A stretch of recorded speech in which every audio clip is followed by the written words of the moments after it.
Hey everybody, welcome back to some Mage the Awakening / the Ascension. I don't remember which one it is because it's so confusing, but we're here with Crusader, Carader, and Kiana, the three keys of the apocalypse.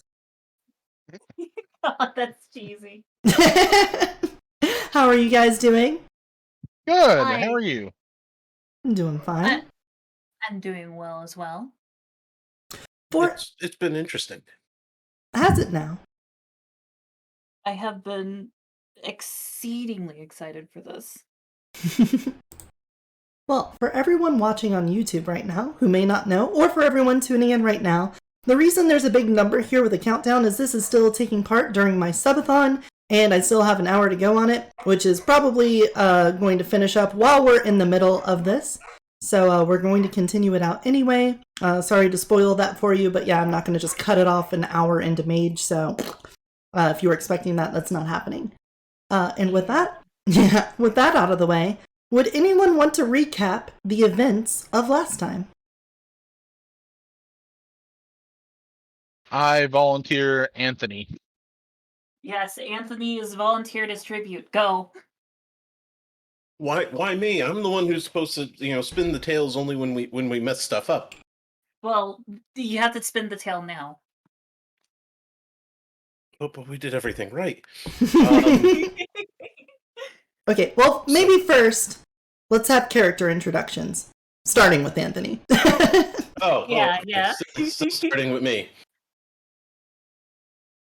I am the character that is currently known as Anthony DeLuca. That is not my real identity. It is the one that has been crafted for me with a new face, thanks to Nicholas. And I am working on setting up a new bakery in this town of Pleasant Valley. Anything else? I don't know if anything else is really relevant. Well, you're a mage, right? Maybe. I've had some weird things happen to me. Don't play coy with us. Like what? I mean, I could see things that seemed like different paths and options. Fate. And I don't know, I just always have a strong sense and intuition towards anything's weakest points. There you go. That's a start to being a mage. Now, you said some Nicholas guy did something? Who's Nicholas? That would be me. I am Nicholas Bissett. I am a young, up-and-coming doctor specializing at the moment in cosmetic surgeries and reparative surgeries, specifically. I am also a mage. My main fields seem to be life as well as minds, helping the body and the mind be better for people. I also have my own bit of health problems that are, have caused and will probably continue to cause great tension if they were to be found out. I have a rare medical disease, genetic defect, which is not really certain, that requires me to ingest human flesh in order to stay cognizant and myself. I don't really know what happens specifically if I go too long, other than I start not feeling like me. I can't feel like I'm in my own body. Kind of a dissociative episode, if you will. So I you're a helped zombie. out. So you're a zombie? I mean, it's possible, but I think it's probably more likely to be a more scientific explanation than zombie. Oh yeah, certainly. I helped out my good friend, and by good friend I mean very estranged, and I was mad at him for a long time, friend Anthony, because he kind of called me out of the blue and like, Nicholas, you're my only hope. Also, vampires, oh god. And so I brought him here to get him away from his mob connections, so I can use him for my own connections. Also, please excuse me, my headset is just about to die, and I'd like to change it out before I get cut off mid-sentence. All right. Understandable. Well, with that then, let's talk about the other character in the show, Gemma. Yeah, it is I, Gemma, who actually has a picture now. Doo-doo-doo-doo. Yes, I am Gemma Linguini. I am a orphan. Never actually had a last name, so I gave myself my own. And whenever it was about time where I was gonna be kicked out of the orphanage, I was taken in by the church instead, where I became the Sister of the Claw. And ever since then, I also moved to Pleasant Valley in to seek out a friend of mine, a dear friend who helped me look outside my own lens and helped me see things that have their own divinity. To be apt, we bonded over a specific book, and through this book, I was able to see a world much more verdant and blessed. And by holding on to that vision, I have been able to do very light-based things. Like? Like last time, I took a flashlight and made a divine beacon of light. Just bathed an entire crawl space in light, blinding light. It was cool. Very, very pleased about that. So based off of your description, is your last name Linguini because you're straight like pasta until you get wet? That is not the intended reason. Oh, my bad. Okay, I was reading too far into it. I was trying to read between the lines. My bad. I'm not saying it's wrong. I'm just saying. I'm not a cursed hellspawn. I swear I'm say so. All right, now, Anthony, why don't you recount to us the events that led to such magic needing to be used? Okay, so here we were. We go to Nicholas's uncle's old property, Great uncle. great uncle's property, Mm-hmm. and he's been dead, and now it's Nicholas's. And Nicholas is telling me, "Hey, we can set up a bakery here. You can use this." I'm like, okay, we'll check it out. So we go in, and the place is it's a disaster. Bugs crawling everywhere. Lights don't work. It's just complete darkness, infested, evil madness. And as we walk out of this place, we come across Gemma, who happens to be getting a tour of the town, as well as a very talkative priest. Whose name is? Father your- something. Father Andrew. Father Andrew. That is my boss, kind of. Mm-hmm. Yeah, but he's not my boss. True. I guess you don't have to remember. And I have a feeling that if I'm ever talking to him, I never need to say his name. He's just gonna not let me say anything. So Understandable. Hey, studio. So then we have a lovely dinner that I prepared back at Nicholas's apartment, all four of us, where Gemma basically says that something's not right with that building, and she's going to investigate almost whether we want her to or not. So, because we care about this person, because, well, I mean, if she got hurt, that would be bad for us.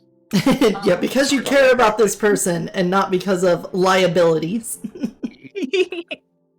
So, We accompany her into this evil-feeling, old, rundown, insect-infested building.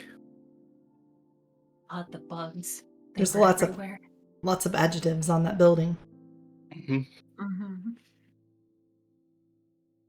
And in the basement, we felt something was really wrong. A presence of sorts. Coming from behind a door. A crawl space door. That we could not get open very well. First attempt, we just completely failed at opening it with strength. I decided to take a meat cleaver and cut at the hinges. And then a swarm of insects just comes rushing out, engulfing us. Using some abilities that I personally don't know that they used. They were able to sense the presence from behind the door. And that's when me and Nicholas helped hold the door open enough for Gemma to crawl in to confront the entity alone. Mm-hmm.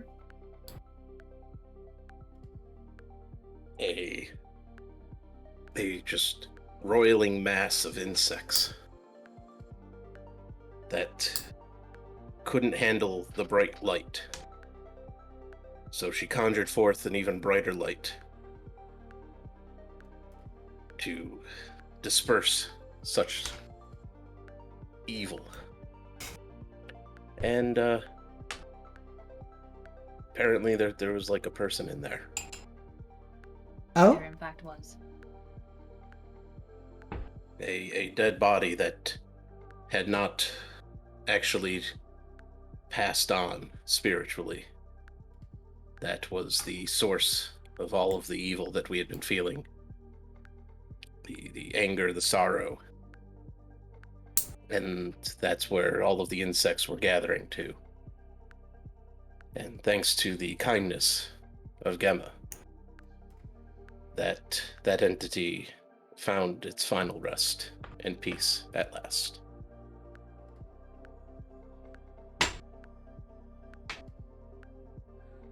Anyone want to add on to that? Well, Gemma wanted us to commit a felony afterwards, but I think that's yeah, about that it. too. Listen, the only thought in Gemma's mind was that this poor lost soul had to be laid to rest as soon as possible. She wasn't being malicious or anything. But eventually the police were called and they identified the body as a certain someone who went missing. But I believe the body was a runaway from a certain Josephine Landon's troublemaking activist group. yeah, that is accurate. Josephine. Yep.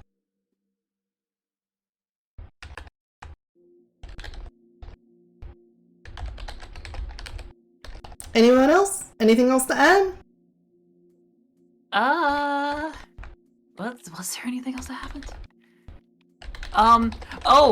Right. Those two, the bakery duo, they were confronted by some old woman who works for the bank. Yeah? That happened. Yeah, what happened there? Yeah. Well, it seems Pleasance Valley is not doing well, and the bank bank manager, Margaret Williams, is kind of a jerk, and we're gonna have to confront her a lot in my quest to bring Pleasant Valley back into, not being dead. She seems to, I don't know, dislike Rogers, the vegetable farmer.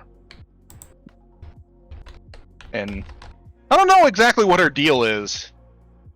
Because I can't see any particular reason why she'd want to close the farmer's market down when someone was actually doing business there. But I'm sure we'll find out.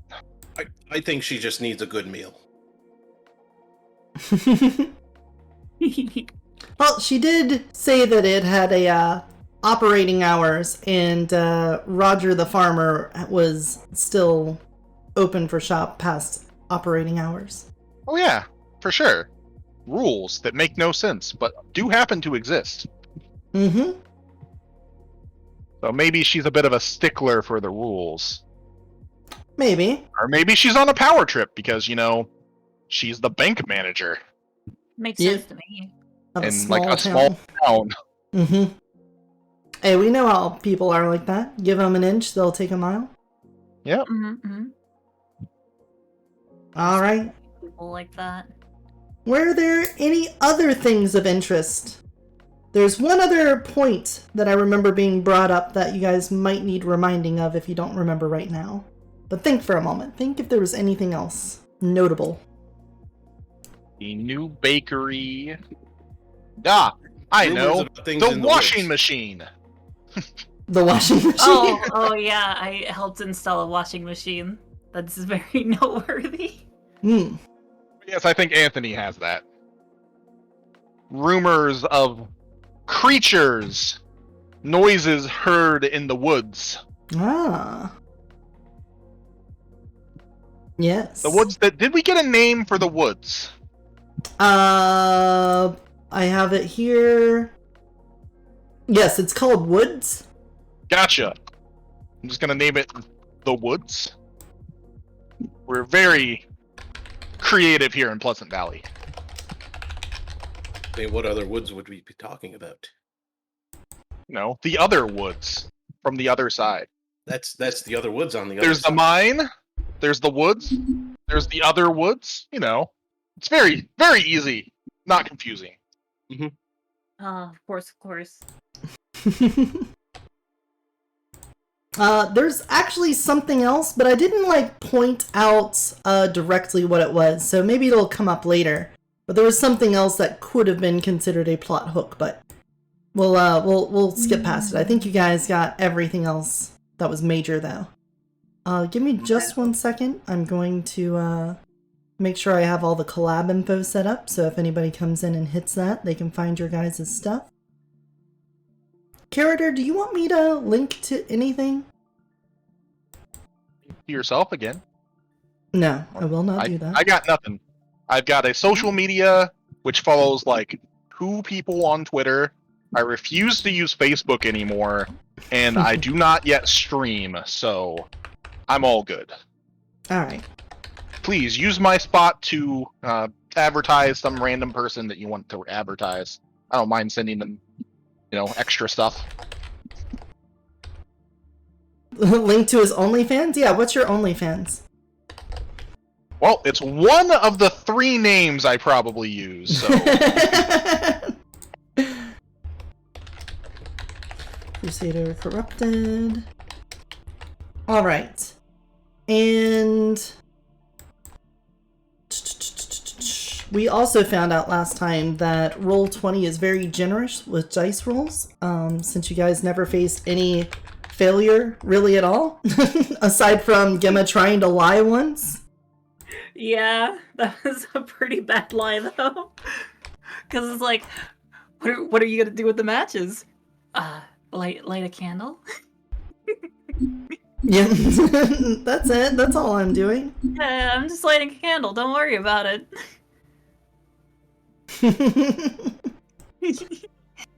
There we go. All right, I think I got everything set up. So, are we ready? Yeah. Okay.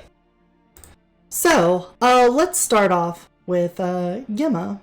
You are awoken in your dusty little church dorm room by the sound of cranks and ratcheting coming from the kitchen downstairs.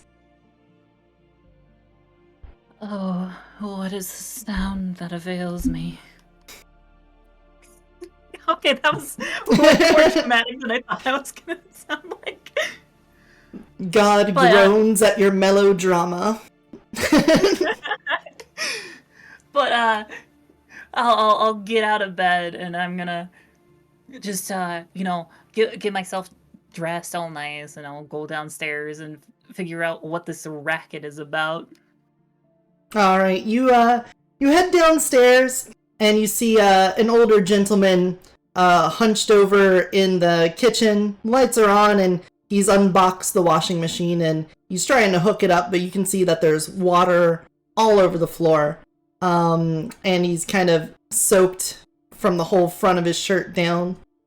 He goes, stand back, young lady. I don't quite have this hose all hooked. And water comes flying out. Give me a dexterity alertness to see if you avoid getting splashed. Oh, okay. I wasn't expecting this.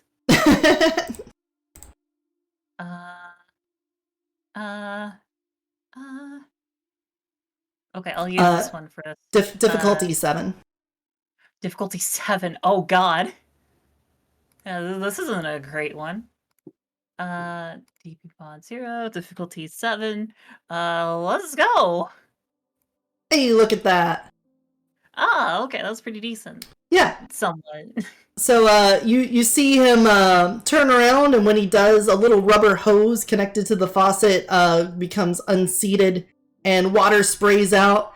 It shoots towards the door that you're standing in, but you step out of the way, and he covers it up with his hand before putting the hose back on. God, I thought I turned that water off for the 3rd time now.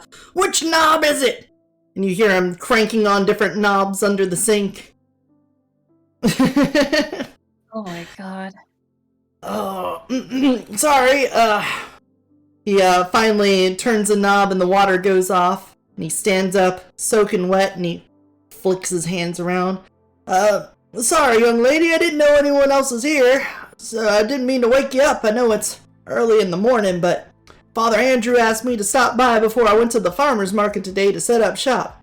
I'd shake your hand, but, you know... No, it is perfectly fine. I suppose you're... Yeah, do you need help? Are you in need of help? Well, I kinda do. This is taking longer than I thought. Perhaps... Well, I can't rightly ask you to. You're gonna get yourself soaking wet. But, the best thing you could probably do for me is maybe unload that, box over there back toward my truck. Alright, I can do that for you. And I'll go ahead and get this box and start loading it over there. If it's whatever I can do to help out with the situation. He's got the dolly that Father Andrew used to roll it in. Looks like he's got a bunch of packaging and stuff left in there, and you can see his truck outside, and you can start wheeling it that way. But as you do, you see Father Andrew's old clunker roll on up, and he gets out with a bag of McDonald's in one hand and a large sweet tea in the other. He takes a big gulp of it and goes, "Oh, Gemma! Good morning!" Good morning, Father Andrew. Pleasure to see you. Pleasure to see you. And, did you sleep well last night? And he gives you a raised eyebrow, and he kind of looks down to you like that. Yes, I slept decently well. Why do you ask, Father? Nothing went bump in the night? I assure you, Father. Assure me? I assure you, nothing went bump in the night here, Father. Yes, I know nothing went bump in the night here. See, I just ran into Captain Sullivan over at the old McDonald's, and he told me that quite an adventure happened last night over at the Bissett place. Oh, it's true. There was, in fact, a series of events.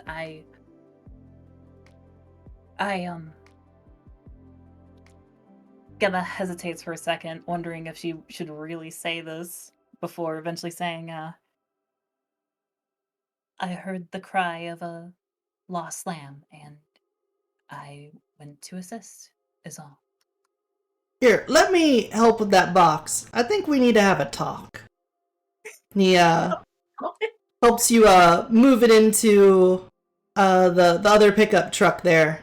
And he sits down on the tailgate and says, "Gemma, when you first told me you had a feeling about that house, I thought it was just, an old spook or something.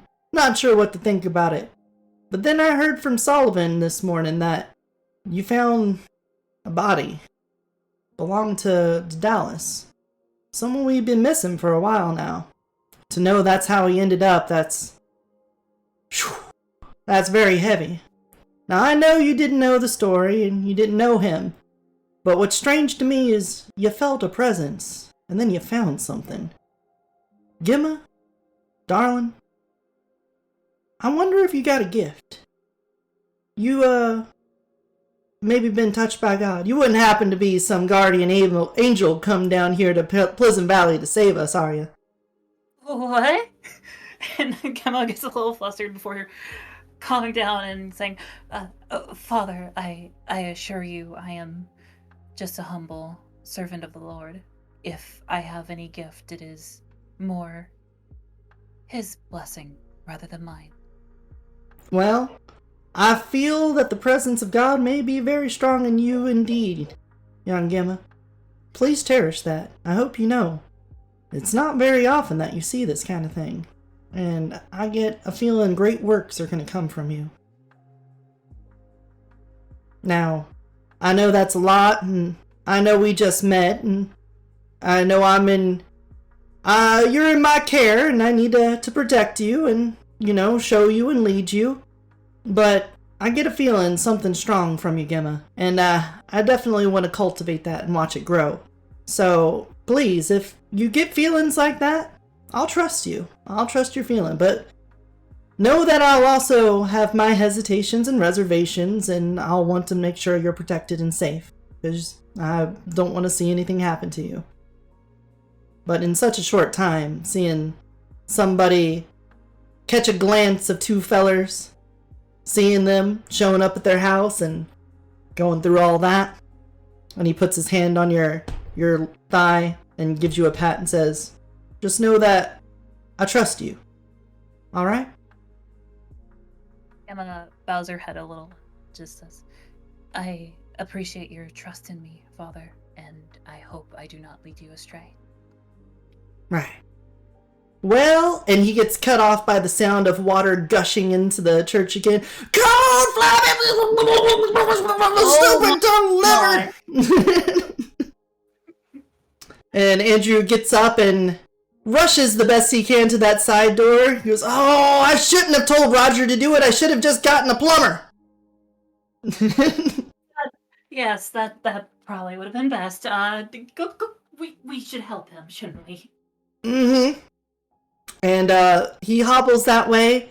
As you go back by the side entrance of the church, you can see that little fountain that's with the placard next to it is overflowing with water too. The water just seems to be surging out of the fountain at full blast. What the heck has he done? I can't believe this. He heads back in there and you see the water rushing sound has stopped, but Roger is soaked from head to toe. Every inch of him is completely soaking. He steps out and he goes, well, Andy, I'm sorry. I think this one's a little bit over my head. You might have to get someone else in here. I'm gonna have to head home and change clothes before going to the market. Well, Andrew looks at him. Well, you gave it your best shot. That's all we could say. Go on, we loaded up the box in there for you, and you can go ahead and use it for whatever you need. All right, Andy. And sorry, young lady, about all the mess. I know that's probably gonna fall back in on you.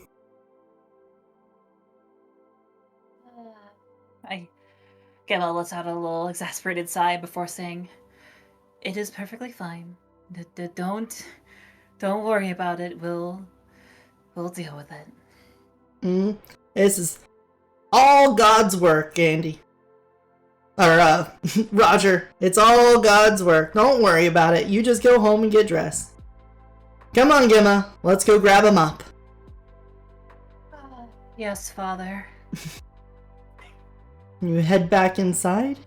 And now, we head over to the Bissett estate, where two young men are just now waking up after an interesting night.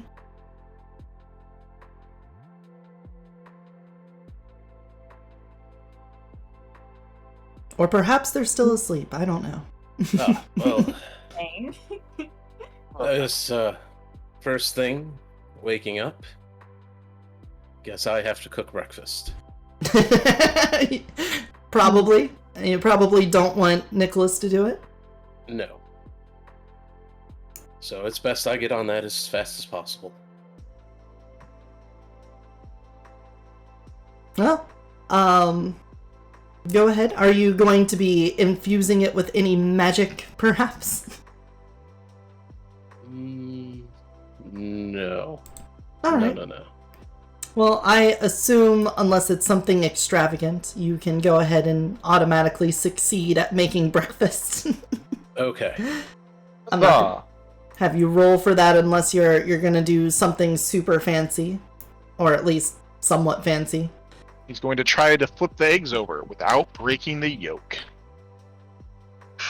Truly the greatest hardship in cooking. Doubtful. No, not after last night's events and everything. It's just gonna be a very basic, simple breakfast. All right. As you're cooking breakfast, Nicholas, your phone goes off, and you see you're getting a call from your dad. I will answer the phone then. Oh. Probably Dr. Passett. Oh, Nicky boy! How you doing? Oh! Tired, but alright. How are you doing, Dad? Well, I'm doing fine, but, I heard that you had quite a night last night. Already getting word from Father Andrew, who was quick to give me a call about what happened. Of course, Andrew already knows, and he's already telling everybody. That's just like him, isn't it, old Nicky? Isn't it great to be back home? Oh, yes. Some things greater than others. But, yes, it was quite a disturbing experience, actually. Well then, without telling me too many of the finer details, boy, I'll be stopping in sometime tomorrow.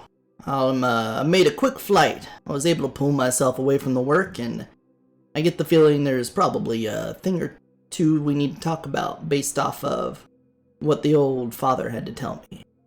And I get the feeling that it was much more than a simple coincidental matter. You could say that. There was certainly things I would like to talk to you about concerning it, and perhaps Uncle Francis as well. I had a feeling. Well, if it leaves your mind at rest, I am almost certain that,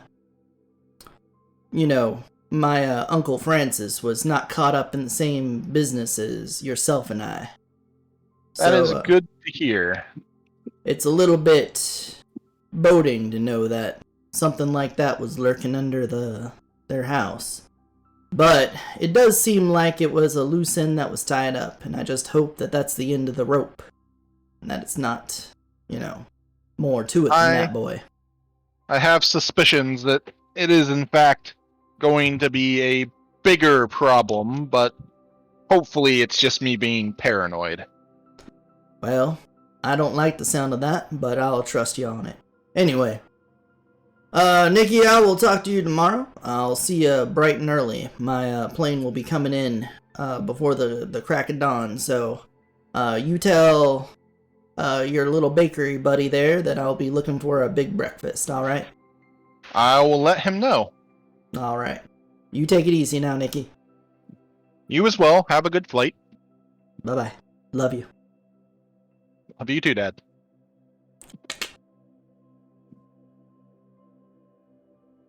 Well, that should either complicate things or clear them up.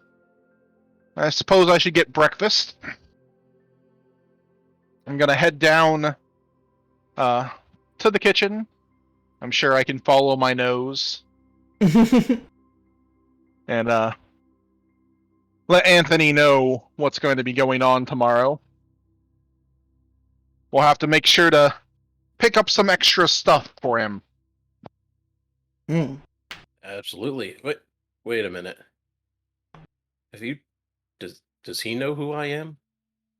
I'll leave that as a surprise. I'm not sure if he'll know who you are or not when he gets here, but I've told him about your situation.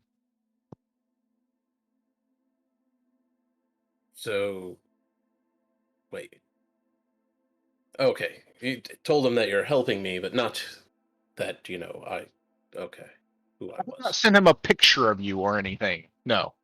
Okay. Well then in that case, I should still go all out in the cooking. He didn't believe in me.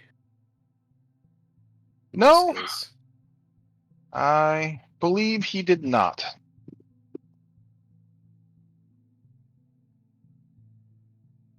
Is there anything we should go out and do and get for you today? I'm not quite certain what my plans are going to be. well, I mean, this time we should probably try and get some better meats. then I suppose we can hit up the market before it closes and go talk to Harold. We should also probably check in on Gemma. If you insist. I mean, it's real easy for us, it's the two of us here. We went through it together. We can talk about it. But she's not going to be able to have somebody else to talk to about what happened there. No, and she does seem to know something that I'd like to ask her about. I believe this whole situation is a bit more complex than it admittedly already seems. Did you see how she reacted when we were told about Josephine?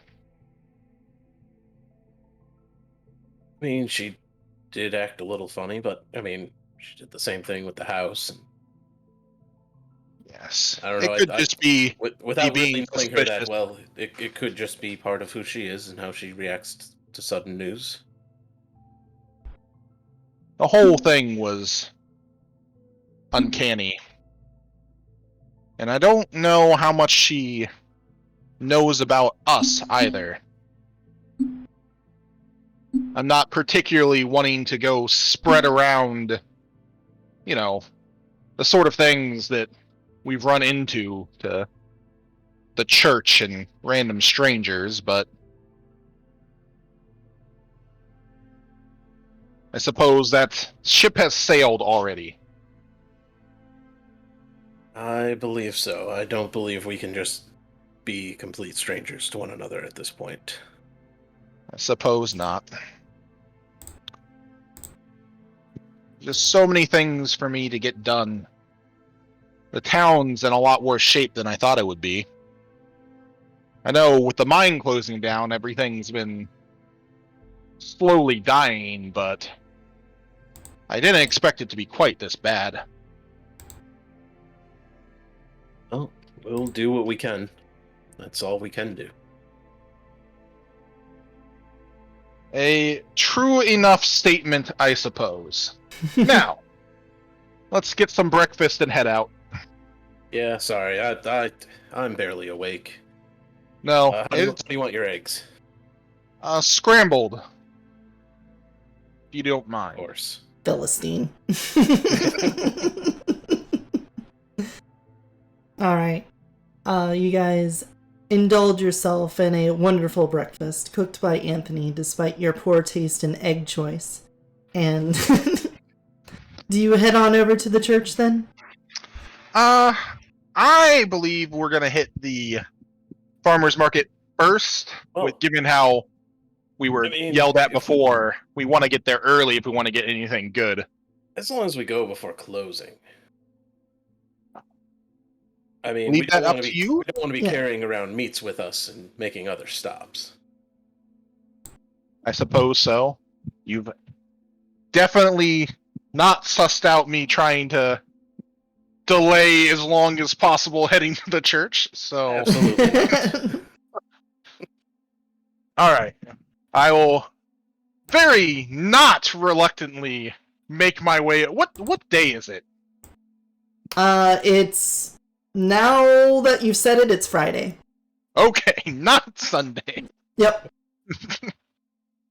He invited us to go Sunday, and I'm very definitely not. So I'll head over to the church then at Anthony's insistence. All right. Once you guys arrive, you notice that there's nobody. Well, Father Andrew's truck is outside, and it has a couple of things in the back, and the tailgate's down. But you don't see anybody in the main hallway out front. But you can hear a hell of a lot of noise and the splitter patter of feet on wet ground in the back. Ah, I bet the dishwasher isn't getting installed quite properly. Oh, you worked in a kitchen, Anthony. Do you have any idea how to help with that? I make the food. I don't hook up the cleaning equipment. Oh, well. I You suppose you connect the right pipes to the right, I suppose other we can pipes. go grab some towels or something for them at the very least. It'd be unneighborly to just let them suffer. At the slightest sound of murmuring coming from within the walls of his church, the father springs to his feet and says, give me just 1 second, and walks out into the middle of the what would you call it? The sanctuary? Use? I don't know. Yeah. The chapel? Well, the whole building is technically a chapel. I know the term for this. It's slipping my mind though. It's actually. Oh God. I want to say communion The hall. nave? That isn't right either. The nave? No. Wait, Is that an area of the church where parishioners and members of the church sit or stand? Sure. No. That's specifically the area in the back.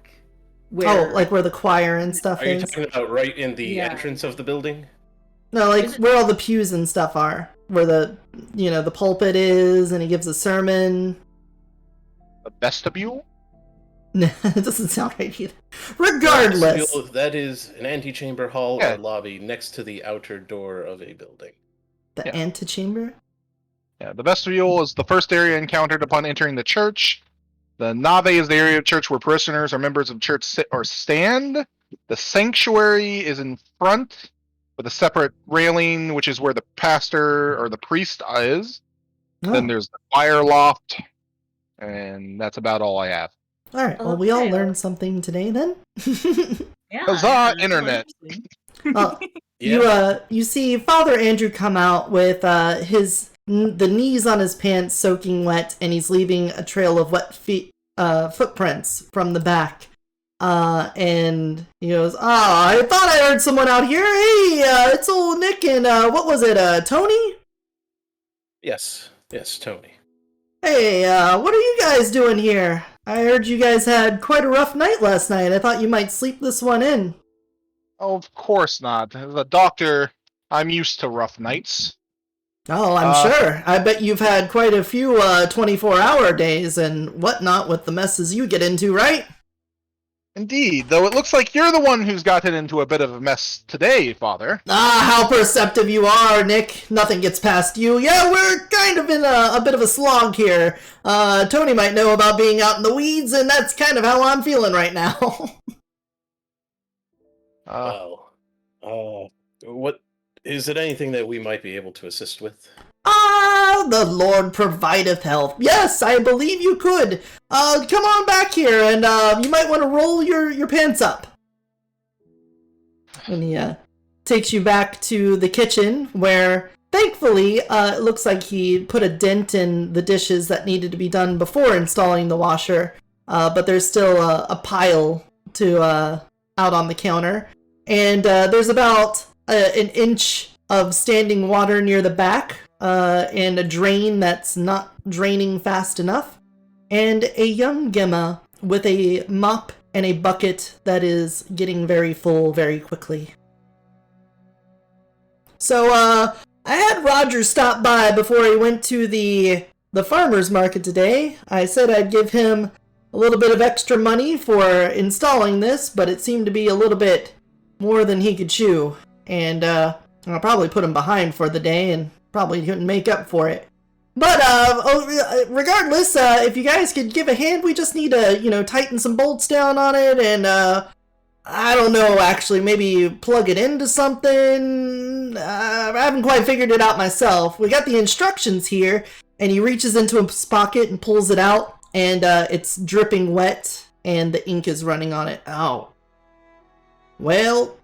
Oh. Maybe the Lord will guide us. That is always a possibility. He flops the sopping wet instructions on the countertop in front of him. I'll go look at the instructions. Can I see the make or the model or anything? Yeah, the ink is running, but it's still mostly legible. Some of the pictures are a little bit weird looking now. I'm gonna pull my phone out and try to see if I can find the manual online. All right. Give me a intelligence research or investigation. Research. Yeah. Intelligence research. All right. Of course. Intelligence research. One of my actual strengths, so I'm sure this is where I'll botch my first roll. Yeah, we'll just say difficulty 6. I can't imagine the Google failing you here. Alright, action is Google 2. And difficulty modifier nothing. Difficulty 6. Submit. Oh yeah. You're able to find an entire PDF of the instruction manual and several handy tips along with it on the site that you found it on, with people saying that the instructions on a certain page are actually incorrect and you need to do it this certain way to fix it up. Alright. There was a misprint on them. Oh, good. I think I've found the instructions and can maybe walk us through this. Now, would it be, what would that be to try to help people put this together? A technology role? Yeah, I think we could just do...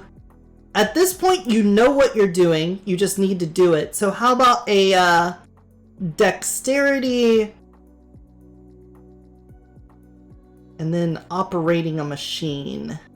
Putting it together. Like technology. Yeah, it just sounds like that wouldn't be the thing you would do, but it's like the closest thing. So let's do that. Dexterity, technology, and anyone that's trying to help assemble it, roll the same, and we'll do collective successes and see if you guys can successfully put it together. I have dice for this. What was the difficulty? Oh, this is going to be a 7. It's not that bad. And the character sheet is the die pool thing is wrong. It's got technology under knowledges instead of under skills in the drop-down menu. Huh. That is true, it does. Interesting. Hopefully it still actually rolls the right number of dice. Yeah, I was gonna say, watch it point to the wrong spot then. That'd be shitty poo-poo. Is that a 7? Yeah, difficulty 7. See, I rolled 1, 2, 3, 4. I rolled 5 dice? Nope, that's right for me at least. Oh. Well, you didn't botch, you just didn't add any successes to it. Very close. I succeeded and have a 10, so I get a green number. Yep. Huzzah. Gim, are you still mopping up? I am still mopping up.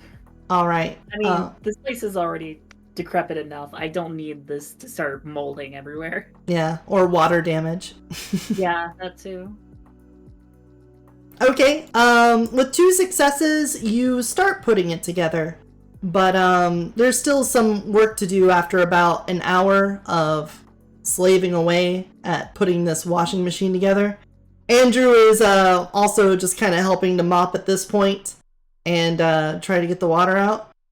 Boys, thank you so much for helping me. I know that you didn't owe me anything, and I want to make sure that I do you right by this. So please, as soon as we get this hooked up, I'll make sure that the next banquet we have you guys eat for free here. It is no problem. I'm just paying back the favor Gimma gave us for last night. Do what now? Gemma Right. actually like looks up from the mop at this point. Andrew stops mopping for a second, and he kind of puts his hands on the top of the mop handle and rests his chin on it, and he goes, "Speaking of which, you mind telling me what happened last night?" Well, I believe Gimma can give it the best account of that. I'm not as knowledgeable in such an area. Well, I look around to everyone, and then I eventually look to Father Andrew as like a, well, do I? Oh. well, I mean, you don't have to tell me if it's a secret. I just thought with everything that went on, there might be some high tensions here, or maybe something you guys wanted to talk about. I know it's not always easy seeing things of that nature. And he does a little cross with his hands. It was not the prettiest sight, even for a medical professional, no. Though I will say that drug addictions and overdoses are never very pretty. Right, you are. It's always not even just the one that's affected that seems to be hurt the most. Gosh, I can't even imagine what Dallas's family must have been going through, and what they're going through right now, finding out about it. But Did you know him? Oh. yeah, we knew Dallas. Had to make several house calls on their account. Dallas was a little bit of a handful himself, and always getting in trouble here and there. Never really made a lot of friends. School growing up. Of course, he latched on to Josephine when she started causing up her trouble, but you know, we thought he had finally found a group of people, maybe found some belonging, but he then got over his head with the wrong stuff. It's like we lost him before we even lost him. You know? Indeed. He just looks down in the standing water, seeing the lights reflected in it, the ripples cascading around, and lifts up his mop and wrings it out over the bucket.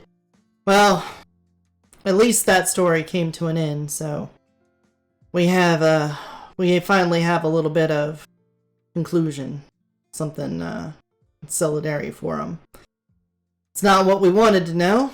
I would have been happy to know that he moved over, skipped town, and started a new life, but perhaps that was the Lord's way of ending his suffering. Poor soul.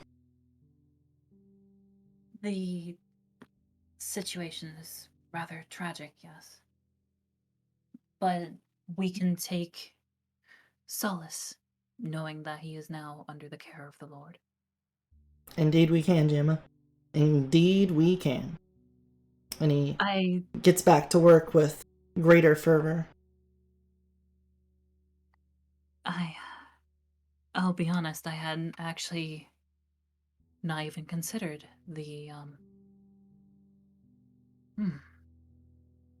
Father Andrew, do you think I should pay the family a visit, or do you think that would be more harmful than good? Well, to be honest, Gemma, I don't really know myself. If you got a feeling that's what you should do, then that might be the Lord telling you that's what you should do. I feel like you got a sense for those things, so perhaps you should follow your heart there. They are hurting right now, and maybe talking to the person that found Dallas might be exactly what they're looking for. Or perhaps so. It could ease them and... Well, if that's the case, I can tell you where they are. We can give you a lift over there. I I would appreciate that once we, get everything all cleaned here. Alright. We should probably, grease up those elbows and get back to it. Alright, let's go. If you guys want to try to make additional rolls to put that dishwasher together, go ahead. As for the mopping, that is just a matter of time. I doubt you can critically fail at mopping unless you, knock the bucket over. Ignore I that sure roll. hope It not. didn't seem to work right. Okay. I lost a die. It went over to politics somehow. What? Dexterity politics. I don't know why the die pool changed. Hmm. That is just bizarre. Alright, there we go. Alright. We've added 3 more successes on. You guys have hooked up the water to it. Everything seems to be in order. However, whenever you try to flip it on, it doesn't quite open up right. Something seems to be getting caught on it. So you'll have to take a look at it again. About another hour has passed after all of your hard work. But 2 hours in, and the thing is mostly put together. Well, thank you all so much. I think we've got everything mopped up here and cleaned. I might be able to finish up from here. He pulls out his phone, and it's a slide-out phone with a keyboard on it, and it looks like it's probably from an old data plan. And he goes, "If you could send that instruction manual to me in an email, I could probably look it up, or maybe bring it up on my phone here." Nonsense, Father. Nonsense. It's almost done. I can't leave you here to do this on your own. Well, Not God after we've been bless you, so Nicky. far. Well, Besides, I'd love to give a little Miss Gimma over there, a ride to her next place. Wouldn't want to get your car all we wouldn't want to leave the church all alone in case someone shows up. well, you got a point there. I'll take your word for it. I guess while you guys are finishing up, I'll go get changed into some new pants so I don't have to greet them with them all wet up the front. Gimma, before you get ready to go, I suggest you do the same. Did you have another habit with you? I do have a changing clothes, yes. Perfect! Why don't you go get dressed up, and we'll leave these 2 fellers to get this done. Very well then. Gemma gives these 2 a bit of a weary look. I smile Okay. and wave. And she's gonna go ahead and go back to her room and get dressed again. Alright. When you go back to your room, you notice the, I forget what I called it, but the book that you had, it's wet. No.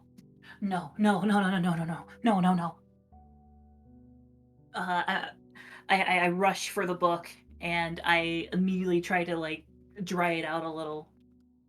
How do you do that? Well, the first gut instinct is to pick up the book and just shake it a little. Okay. You pick up the book and shake it, and water begins dripping out of it. Oh, okay. That's the expected result. Yep. And it continues to drip out of it. It's now making a puddle on the floor in your room. It's continuing to dribble out. How much water did it get in here? Come on. I can't lose this book. I can't. Gemma starts to get a little frantic as she's I'm gonna just start shaking it everywhere.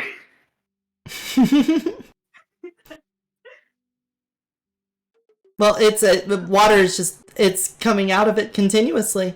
Just a constant drizzle of water dripping out of your book. What the hell? maybe if I just open it up a little, I'll open it and let the idea of letting the pages kind of whoosh. Okay. You open it up and give me a Oh my god. perception awareness at difficulty 7. God.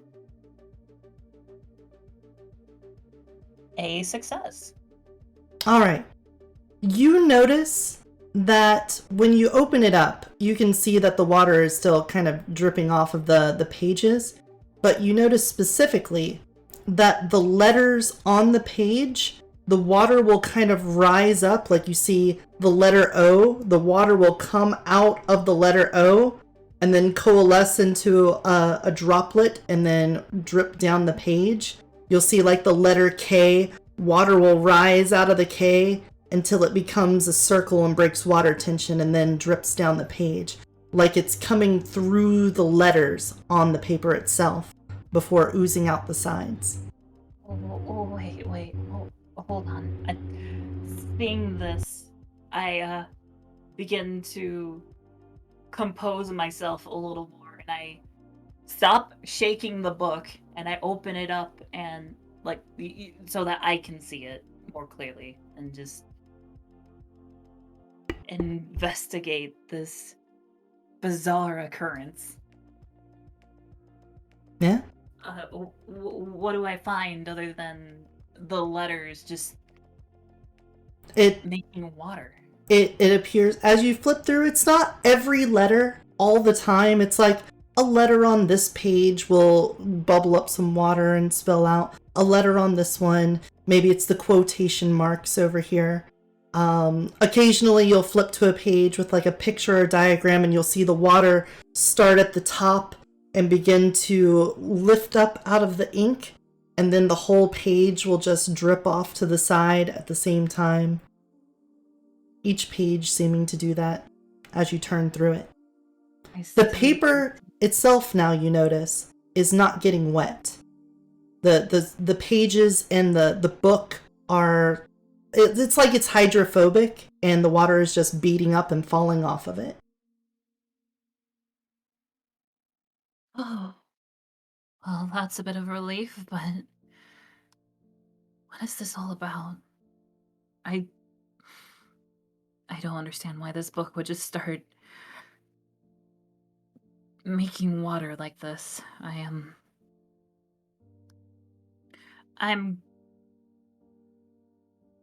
kind of puzzled about this. I mean, that sounds reasonable. Yeah, it's a reasonable response, but we'll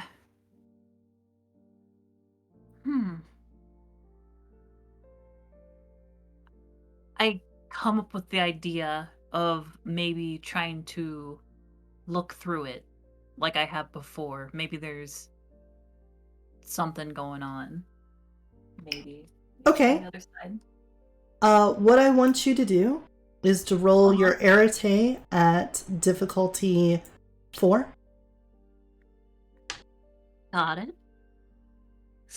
All right. Okay, that's success. You hold it up and look through it, and the water continues to drip out.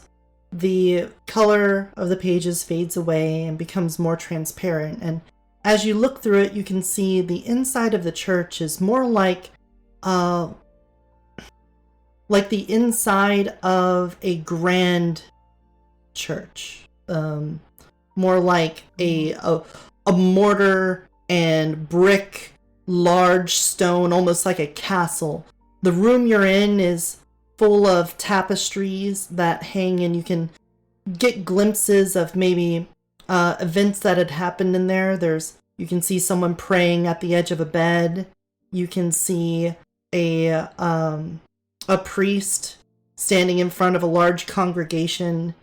But you also see through the walls, almost like there's the walls become transparent, looking out to that fountain outside.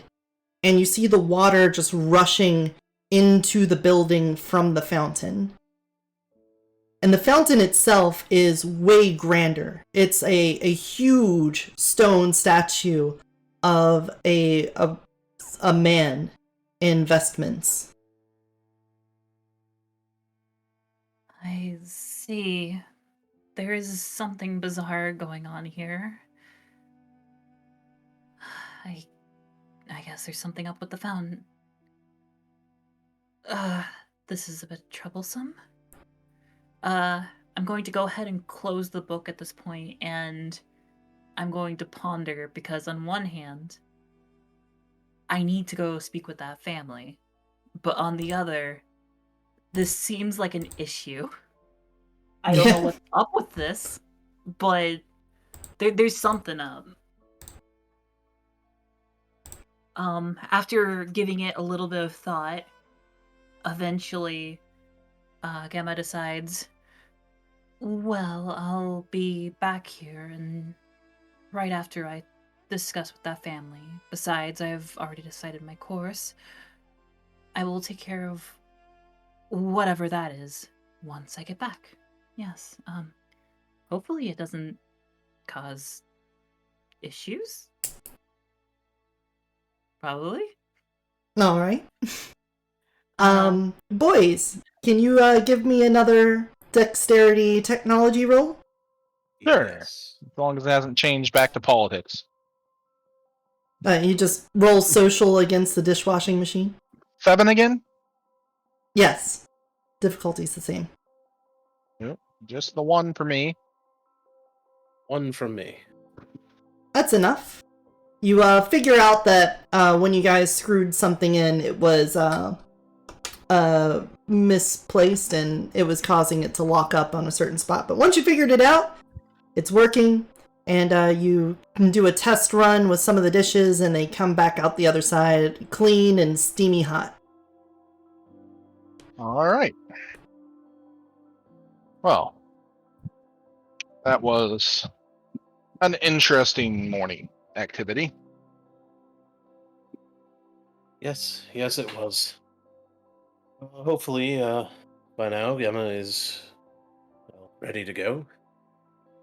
I don't want the market to be completely picked over. Oh, I'm sure we'll be able to find things. There can't be that many buyers left. It's true, and everyone does keep talking about McDonald's. Oh. If I believed in a god, I'd ask him to have mercy on my soul.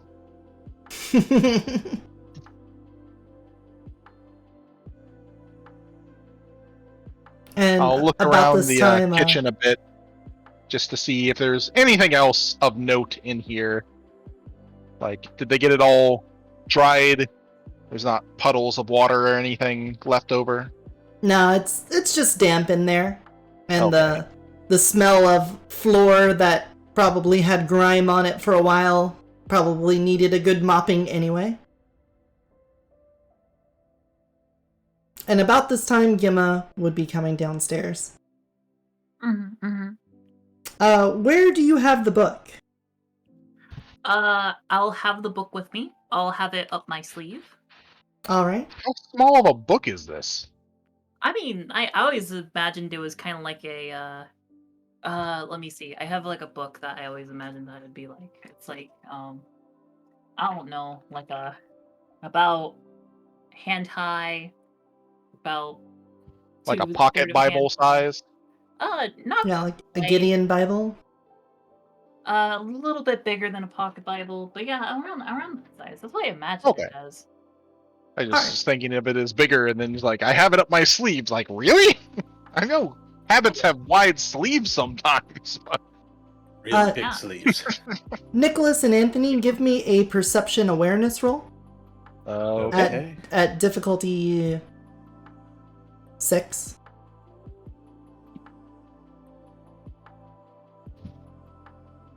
I have a 3.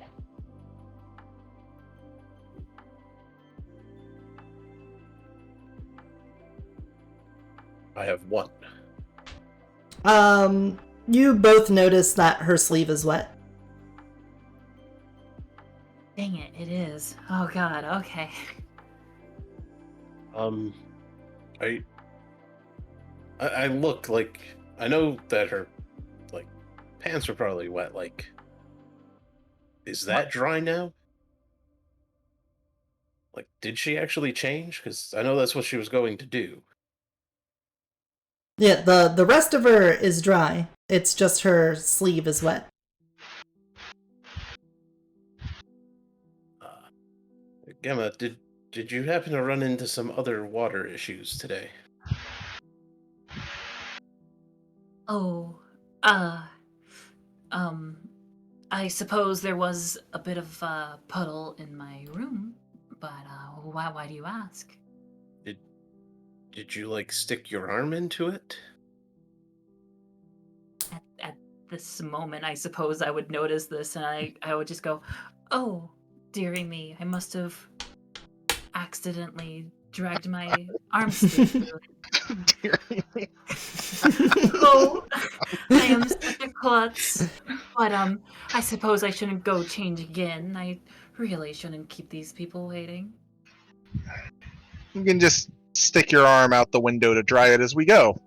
Oh, yes, of course. I'll do that. Very well.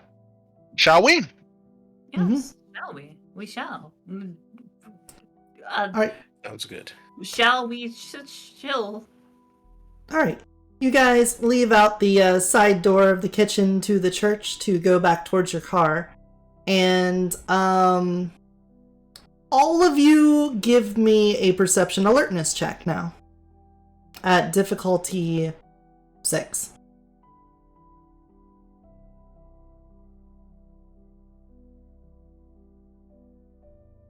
Damn.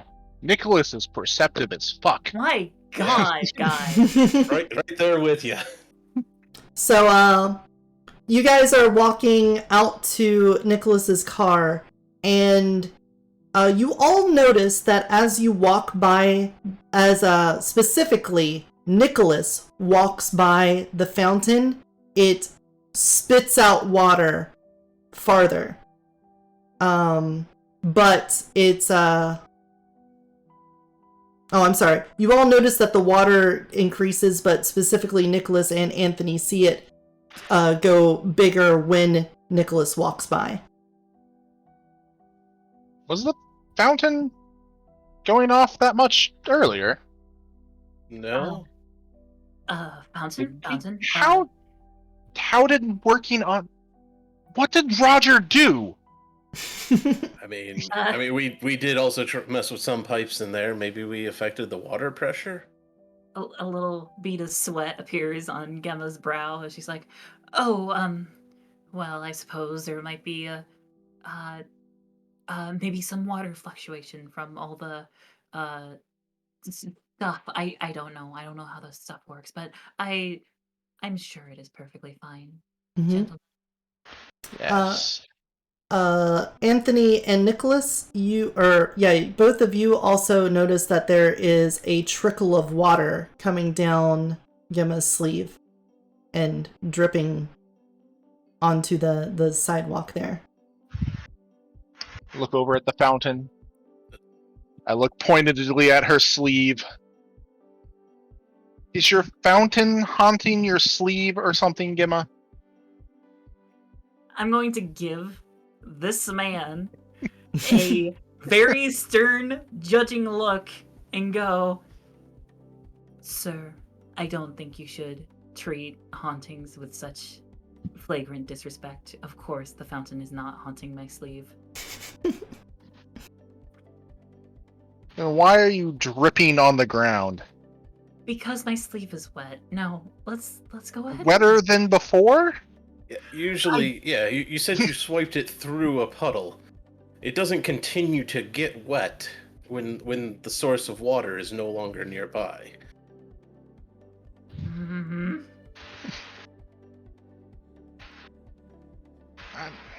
I'm just going to say that as a doctor, I'm trained to catch little details that might otherwise cause life-threatening situations. Are you So, saying my life is in danger? I'm saying don't bullshit me with such a terrible lie. Language, sir. Are you aware you stand before a house of God? In the Then presence of a sister of the church? And I'm gonna pretend to swoon. I'm gonna look up. I don't seem to be struck by lightning yet, so... I mean, profanity itself isn't a sin, whereas lying is. Ooh, that's a good point. I Actually, the Lord taking the Lord's name in vain. That's Oh, the not Lord's name, yes, but bullshit itself.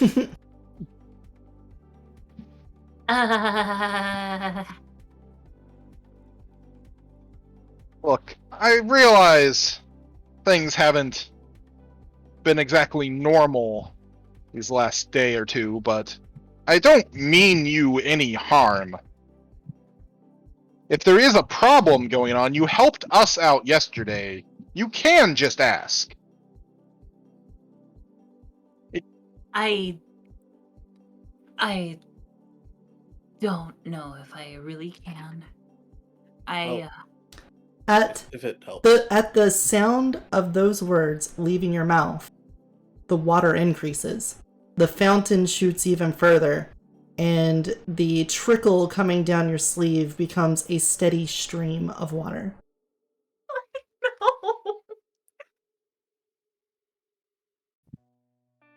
If it helps, the entire reason why we are here was so that you would have someone that you could talk to about the events that happened last night.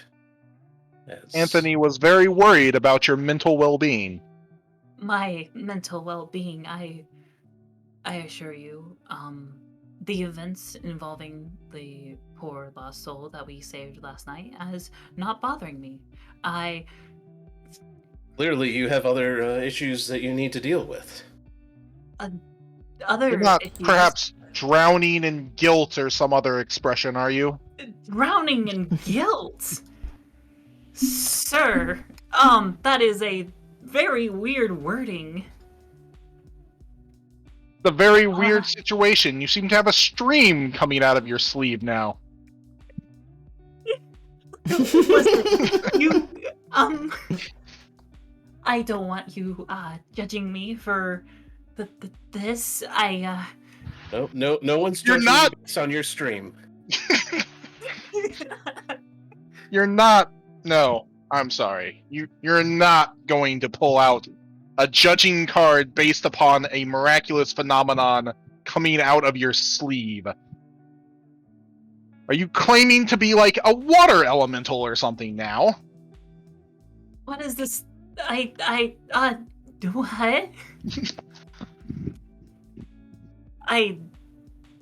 Excuse me? How would I judge you based on something coming out of your sleeve if it doesn't have something to do with you intrinsically? I do find it odd that it's only one sleeve. It is true.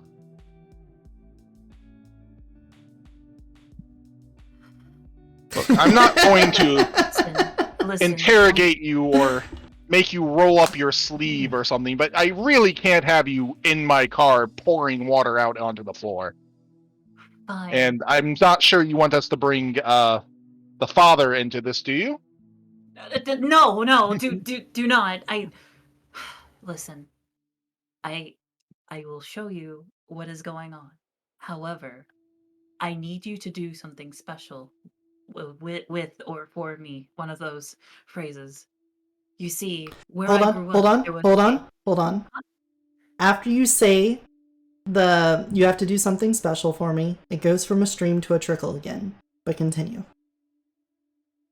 I offer out my hand from my dry sleeve, and as I do, I have the rest of my hand balled up, and I have a pinky jutting out, and I say,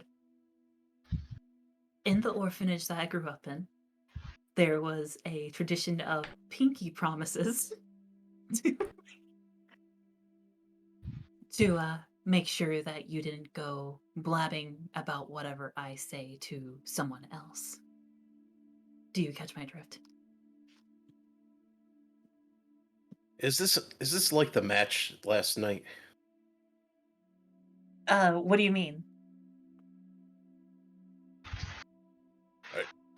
Oh, yeah, you're actually very serious. You need this to continue. Yes, I do want this. I will hold out my pinky.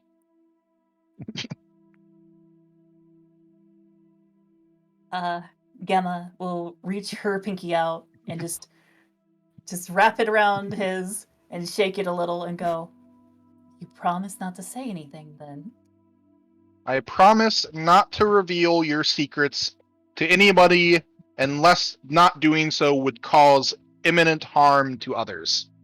And I will not go any farther than that. I suppose that is acceptable. And Gemma will go ahead and offer the pinky to Nicholas as well. I mean Anthony. Anthony. Yeah, sure, why not? Okay. It's not like most people really hold people to these, but no harm in it. I don't plan on telling everybody about your magical water-producing sleeve. She does the same thing with Anthony, and then she very shyly reaches in her sleeve with her hand and pulls out the book.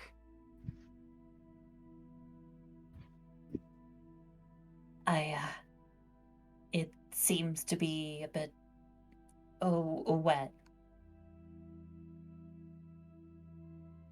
It is continuing Yes. to trickle water out of it. Is that the same book you were reading from yesterday? No. Make a manipulation subterfuge roll at difficulty. Actually, I think we need to do this as a against roll. So, It is, yeah. So just do difficulty 5, and then you guys do a perception Empathy. empathy. Yeah, perception empathy at difficulty 5. Hey, I got a 1. Wait, why did I only roll 1? Do I actually only have... Hold up. Perception empathy? I should have more than just 1. That's weird. What if I don't know what your sheet is. Probably. You rolled 4 die on that to me. Oh, does it say 4? Oh, no, yeah, no. I was looking at the one before it. I'm sorry. No, yeah, you're only rolling a single die right now. That is weird. Oh, is it? It's a manipulation subterfuge, right? Yes. Yeah, manipulation subterfuge for you. Actually, that is accurate. I do only have 1 die. Huh. Okay then. Well, there you go. They see straight through your lie. That is the same book from yesterday. Dang it.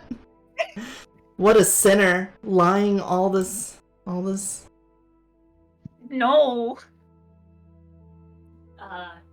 So I suppose they would see now clearly that is not in fact a Bible. It is instead a book on certain things.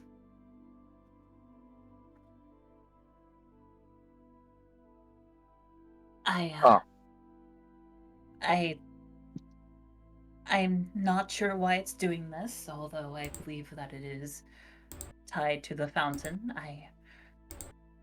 Listen, I was going to address this, but I wanted to first help that family. I thought that this could wait. Well, the fountain seems to disagree.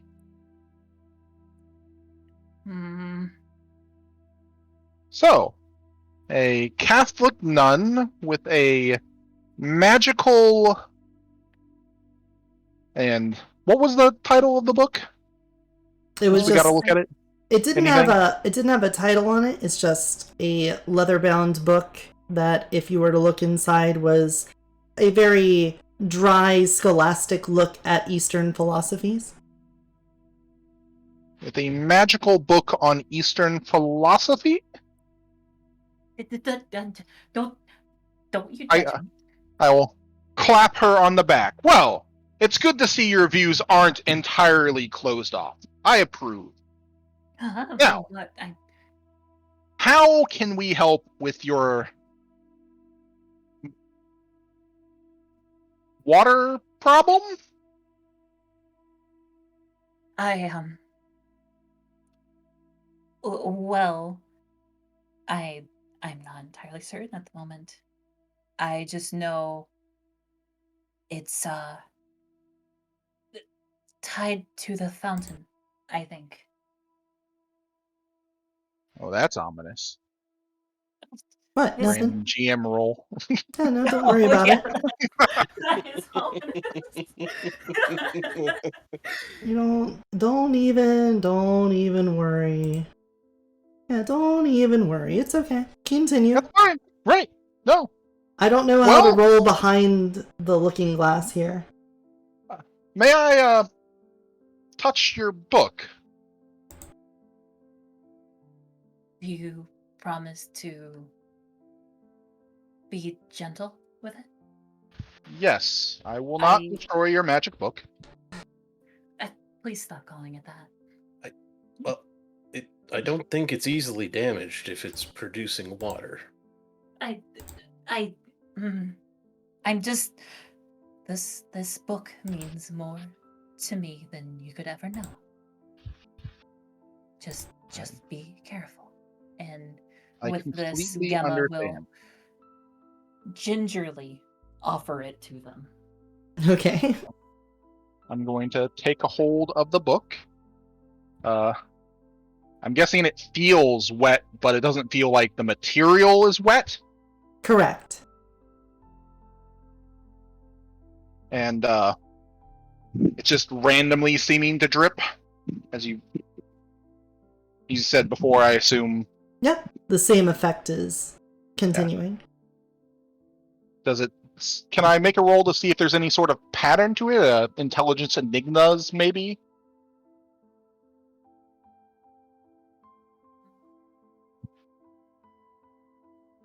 I would say wits enigmas then. Wits enigmas? Yeah. Okay. I would say an intelligence enigma would be if you're like remembering certain patterns or something. Okay. I would say that's wits is fine. deciphering it. Now, if I can find enigmas, there it is. And I would say the difficulty would be 8 for that. All right. Probably not going to get this one. Hey, a success. You have discerned that there's no real pattern to it. That's Just fair. certain letters just seem to get water. Sometimes it comes out of the same one twice, and some letters don't seem to have water come out at Not- all. Particularly seeming to spell any words or... No. Okay. Sometimes it's punctuation, but if it would have been in a sentence, it wouldn't make any sense. Well, I'm going to pull out a vial, empty bottle or vial from my bag and collect some of the water for later testing. All right. And then I'll hand it off to Anthony in case he wants to look at it. Well, it doesn't Okay. seem to be having any sort of pattern to the water that I can tell. Not spelling out a message or a word or anything like that. This this is a little bit beyond what I know what to do with, but so all of the different spheres have sights that they can do. Correct. Does Prime have that? Yes.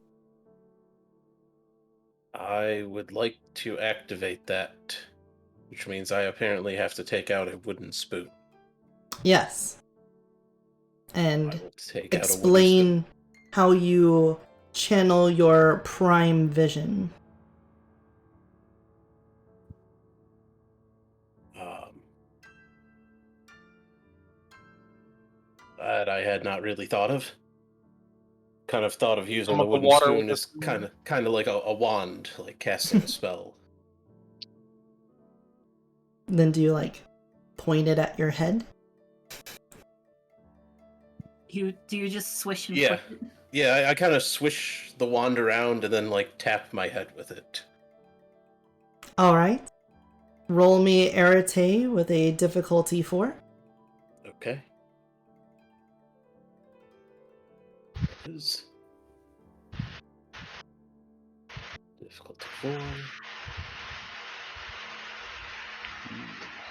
Oh no, that's a botch. Nope, No. it's not a botch. You It's got a just- 7. Oh, okay. It There was a evened success. out. Okay. So So I just can't.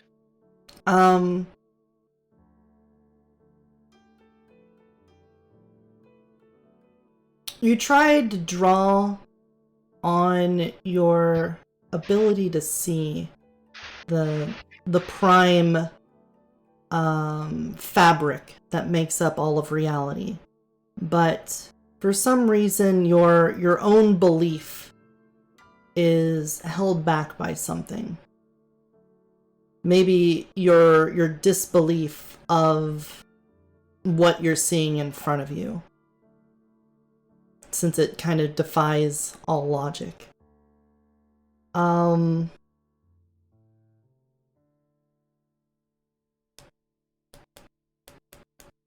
Thinking how best to handle this.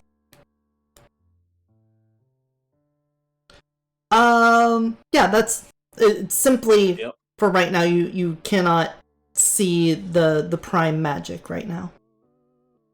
I can't see anything special with this. Do you say that out loud?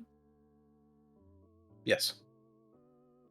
I just give this man like a just real confused look and go, "Oh, okay. Why do you have a spoon out?" It's listen, I spend so much time cooking these utensils. They're just an extension of my own body at this point, and I find comfort in them.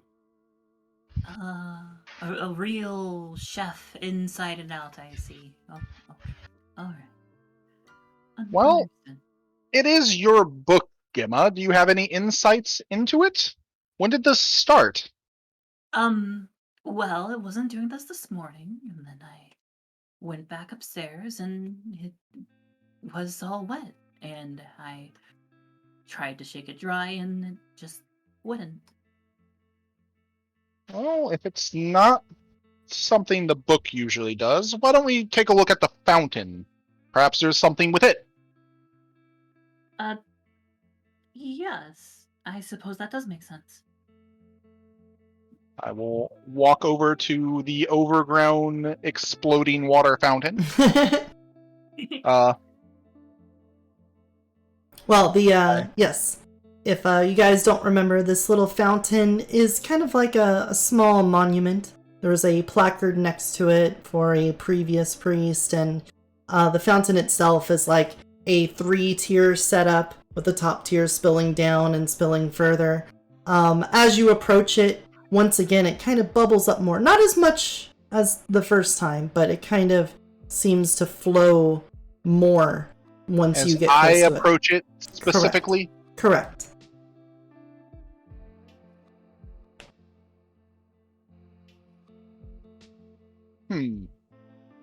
What's the plaque say? The plaque says this is in tribute to Father Morris, who is a great religious leader to the town, a friend to all, beloved by many, and cured the sick. And this fountain area he had erected to be a place of comfort for those that could not find it.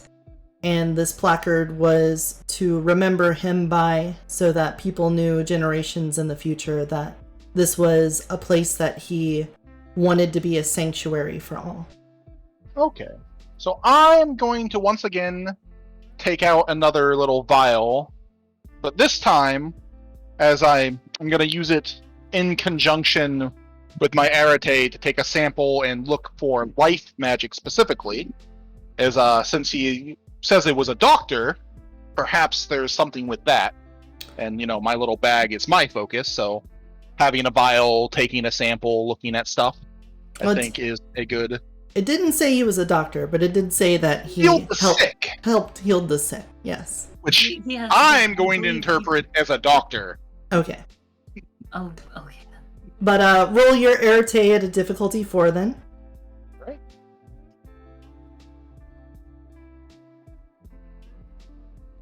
Two. Okay. So with your sense of life magic, you can see little speckles of life all around you between the bugs, and you can see the light of Father Andrew up in his office nearby, and of course Gemma and Anthony standing right next to you.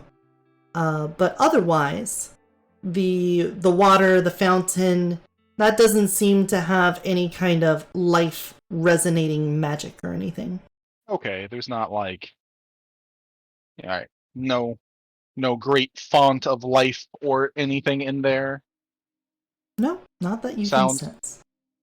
sounds good. I'll still take a little sample. You said it was overgrown before, I believe. Yes, there are plants growing all over this side of the church specifically is just wildflowers and vines and tall grass. And they're not particularly strong in any sort of life sense at the moment around the fountain, anything like that. No. Seems Okay, so- normal despite just being overgrown. All right, well, Untamed. I'll put my put the vial away, cap it, put it away for later testing, just to see if it's any other type of special, like the water coming from the book might be. And then I'm gonna take my glasses off, wipe them a little with my shirt, put them on, and adjust them as I try to do a prime sense, which is I do with my spectacles. My doctor's glasses, I believe I said was my prime. Okay. It would be Cool. the same thing. An Arete at difficulty 4.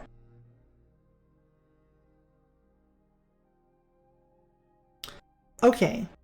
So here you can sense that there is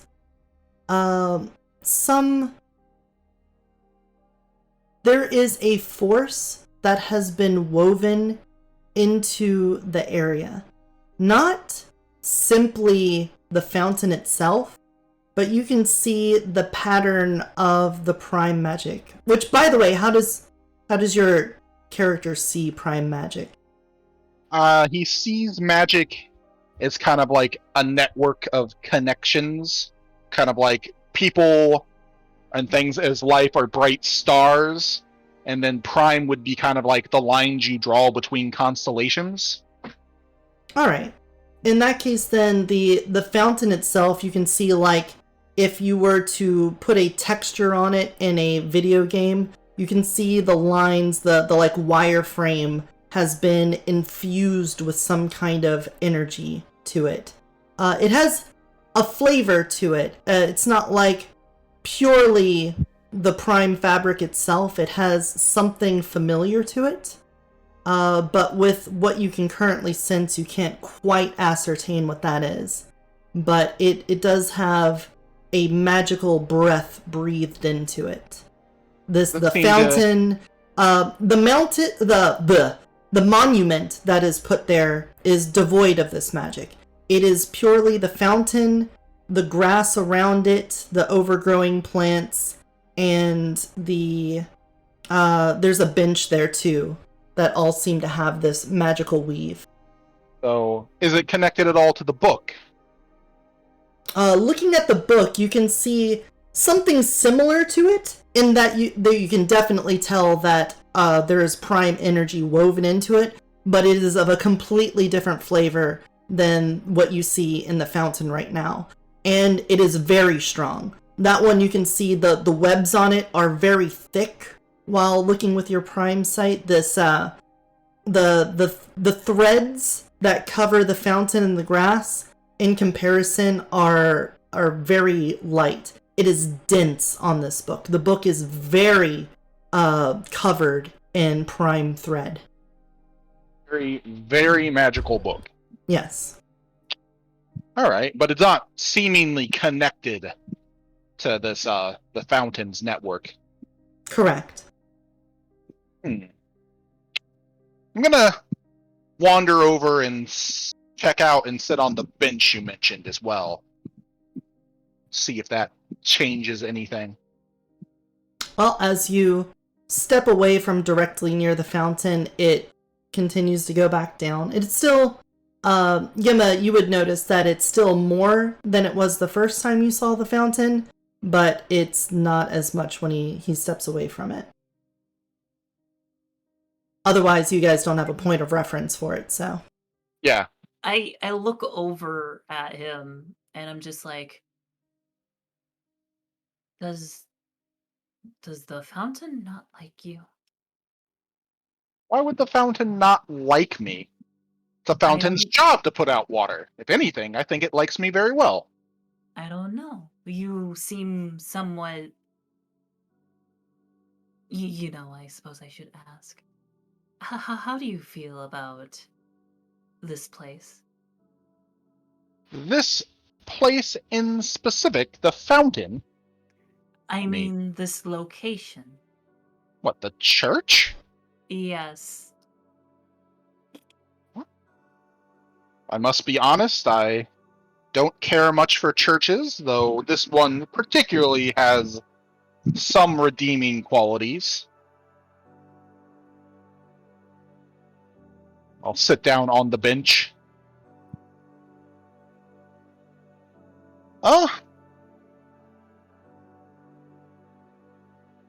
There's certainly something about this area, though.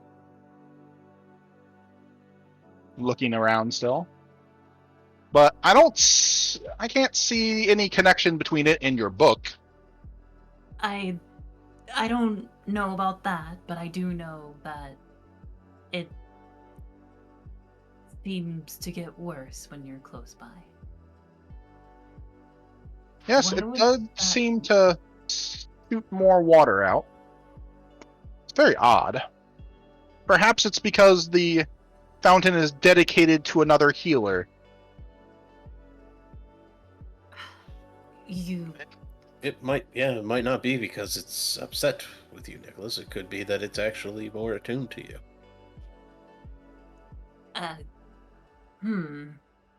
Gonna kind of press X to doubt. No, it's more that she's like, it's a thought that didn't really come to her mind, so now she's like, because in her head is just like, well, the fountain probably just doesn't like him because he's not a believer. But then it's like, oh wait, maybe that actually is the case. Hold up.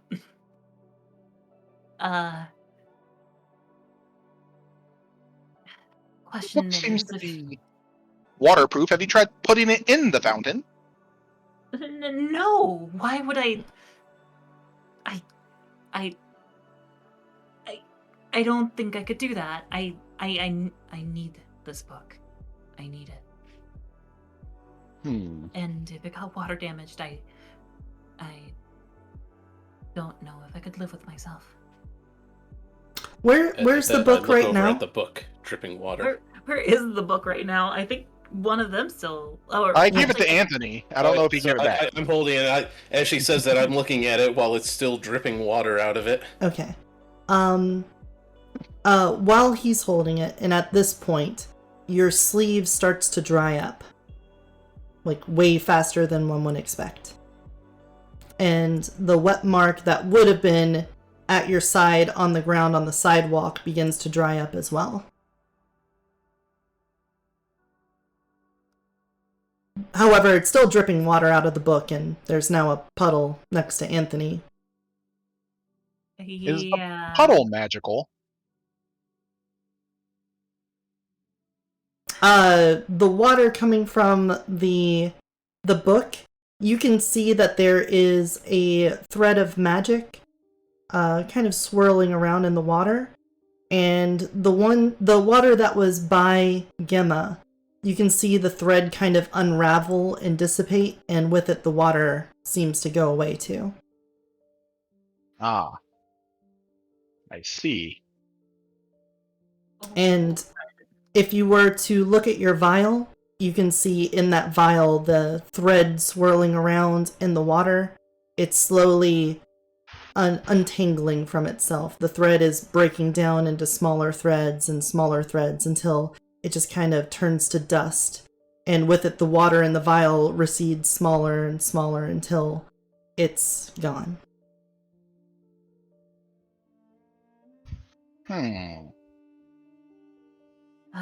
What? You look like you've come across something. Or a thought. Like, what? You produced light last night, did you not? I was, the, And in I was fact, merely the host for a miracle. Nothing more. you were reading from this book, and it's now producing water. Yes, I read from that book many times. A lot, really. Do you perhaps have some sort of connection with the physical world? I give this man the most deadpan look, and I'm like, Oh, yes, making course I light, do. making I was water. born here. Look, we both know that your abilities are not normal.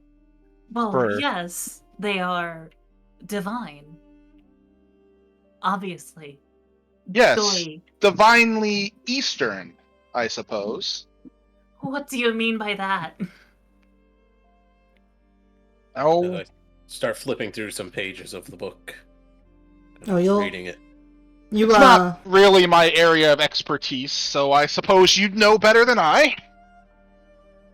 Just find it curious that everything seems to be about, creating things around you? Anthony, if you want to give me an intelligence occult, I can tell you how much of it you understand. Okay, that is At difficulty 6. a roll I can do. Not many dice.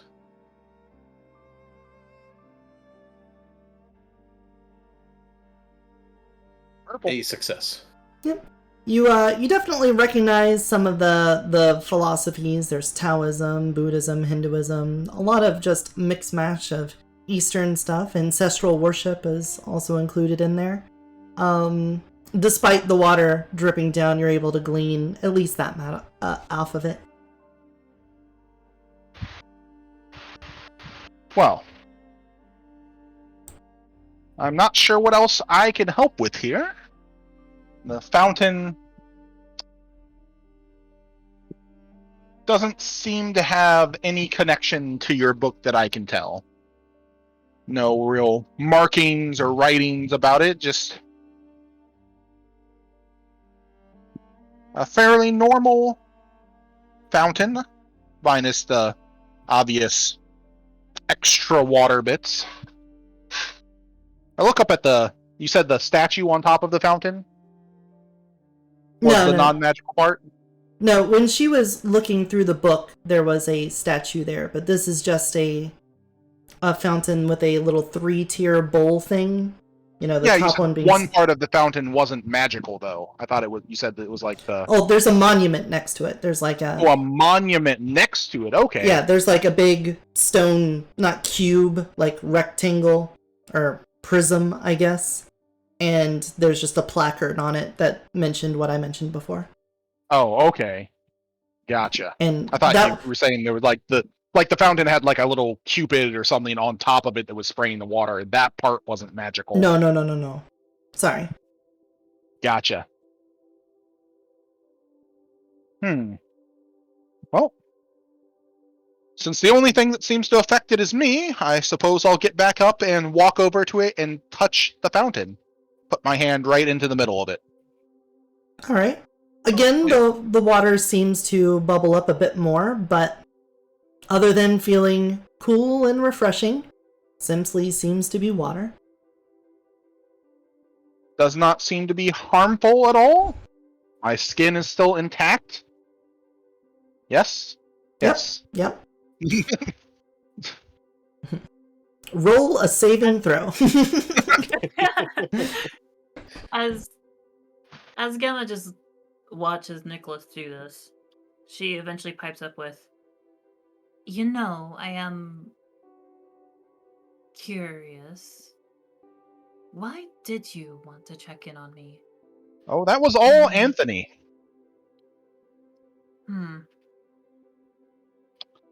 I was going to go to the farmer's market first. In fact, we should get going, since this fountain isn't seeming to spray everywhere, although your book might be a bit of a problem. But At this point, as the yeah, the water book is seems more to concern. disappear, it's not going to leave any permanent marks, hopefully. I mean, I do need that book with me, though. Oh. Anthony, please give the young lady her book back. Is there any, like, spare Tupperware containers within the church? I'd rather not have an explosion happen. It will be quite all right. Well, no, I mean, you could still keep it in there, and then every now and then you just have to empty it out. Oh, don't worry. The water will disappear in a few minutes after it gets there. Just keep it away from the electronics in the car. Here you go. Have your book. That's all different Eastern religions that I've already heard of. Nothing really unique that I found in there. It's unique to me. Thank you. I mean, no, it's good. It's good philosophies to be aware of. This is always good to broaden your horizons.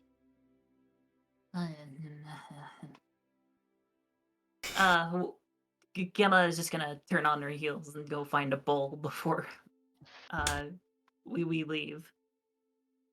So once Yeah. Gemma walks off out of earshot, I'll let Anthony know what I saw about the book in the fountain in this area. Okay. I have absolutely no idea what that means. Well, that book is the most intensely magical item I've ever seen, though it has a very limited experience. I mean, that part, yes. I just meant more of, like, how any of it connects is related to or could be fixed, such as the Fixed? fountain isn't working properly. Honestly, I'm not sure. I believe it has something to do with her own abilities, though. She seems to be able to produce things. You know, for someone who lies as often as she does, you'd almost imagine her to be better at it. I assume that it's a recent thing. You and I also have some things we don't want other people to know about. I hear that this happens, to people from time to time. I doubt she even knows herself, so caught up in that religious mumbo jumbo. A good golly and a mumbo jumbo in one session. Wow. So the Just book need a G. seemed Willikers next. And a jinkies. the book seemed to react to her, though, of things that she was doing and saying. Yes, it didn't like it when she tried to hide her abilities from us. Could this all be because she's conflicted with herself? I honestly don't know. I'm trying to learn more about this sort of thing, but I'd really have to ask my father. And luckily, he'll be in tomorrow. I'm as new to this as you are. Well, almost. I didn't know any of this stuff until the night that I called you.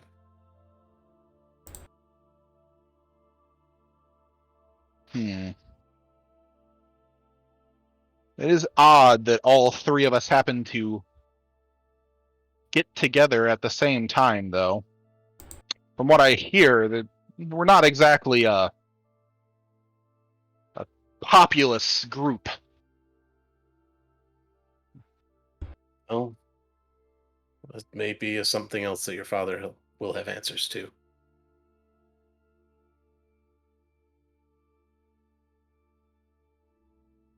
But I do find it odd, that whole thing with, what was her name? Josephine? Yes, Josephine. a bunch of orphans or ne'er-do-wells put together in a gang led by her, all of them disappearing under mysterious circumstances, and one They of were them known to be running around and investigating things within the city or this town. somehow one of them got under the crawl space at my great uncle's house.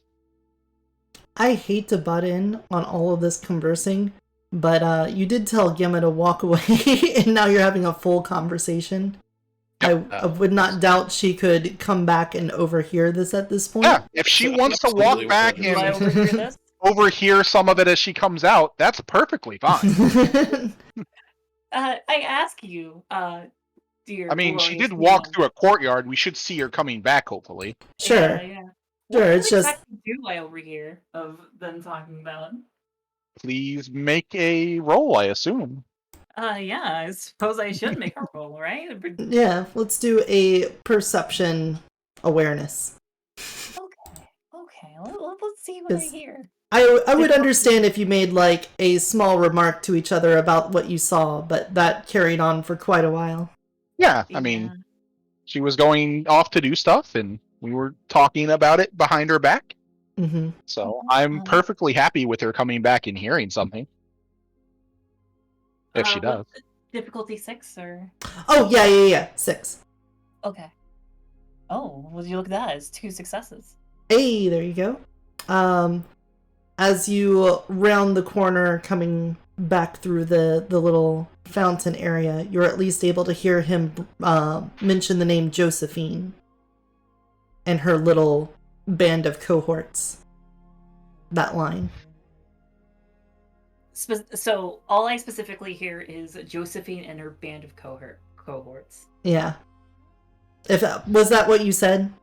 Yeah, close enough. Okay. Yeah, her band of cohorts running around the city, and then some of them just randomly disappearing and splitting up. Hearing this, there is this twinge of upsetness as Gemma comes up and she says, "Excuse me, gentlemen, but what exactly do you think you're talking about?" Oh, just what the officer told us last night about Josephine and her rebel activist band. Group of people who didn't seemingly have much in common coming together and then randomly splitting apart. Gemma is One of going them, to shoot these you know- two. Oh, go ahead. Sorry. Oh, I was gonna say, in one of them ending up dead under my great uncle's, floorboards. At this point, Gemma is going to start shooting them a death glare. Just if looks could kill. And she's going to say, "Exactly what do you think you're insinuating?" My, that's quite a look for someone that just got into our town and therefore shouldn't really know anything about a local troublemaker.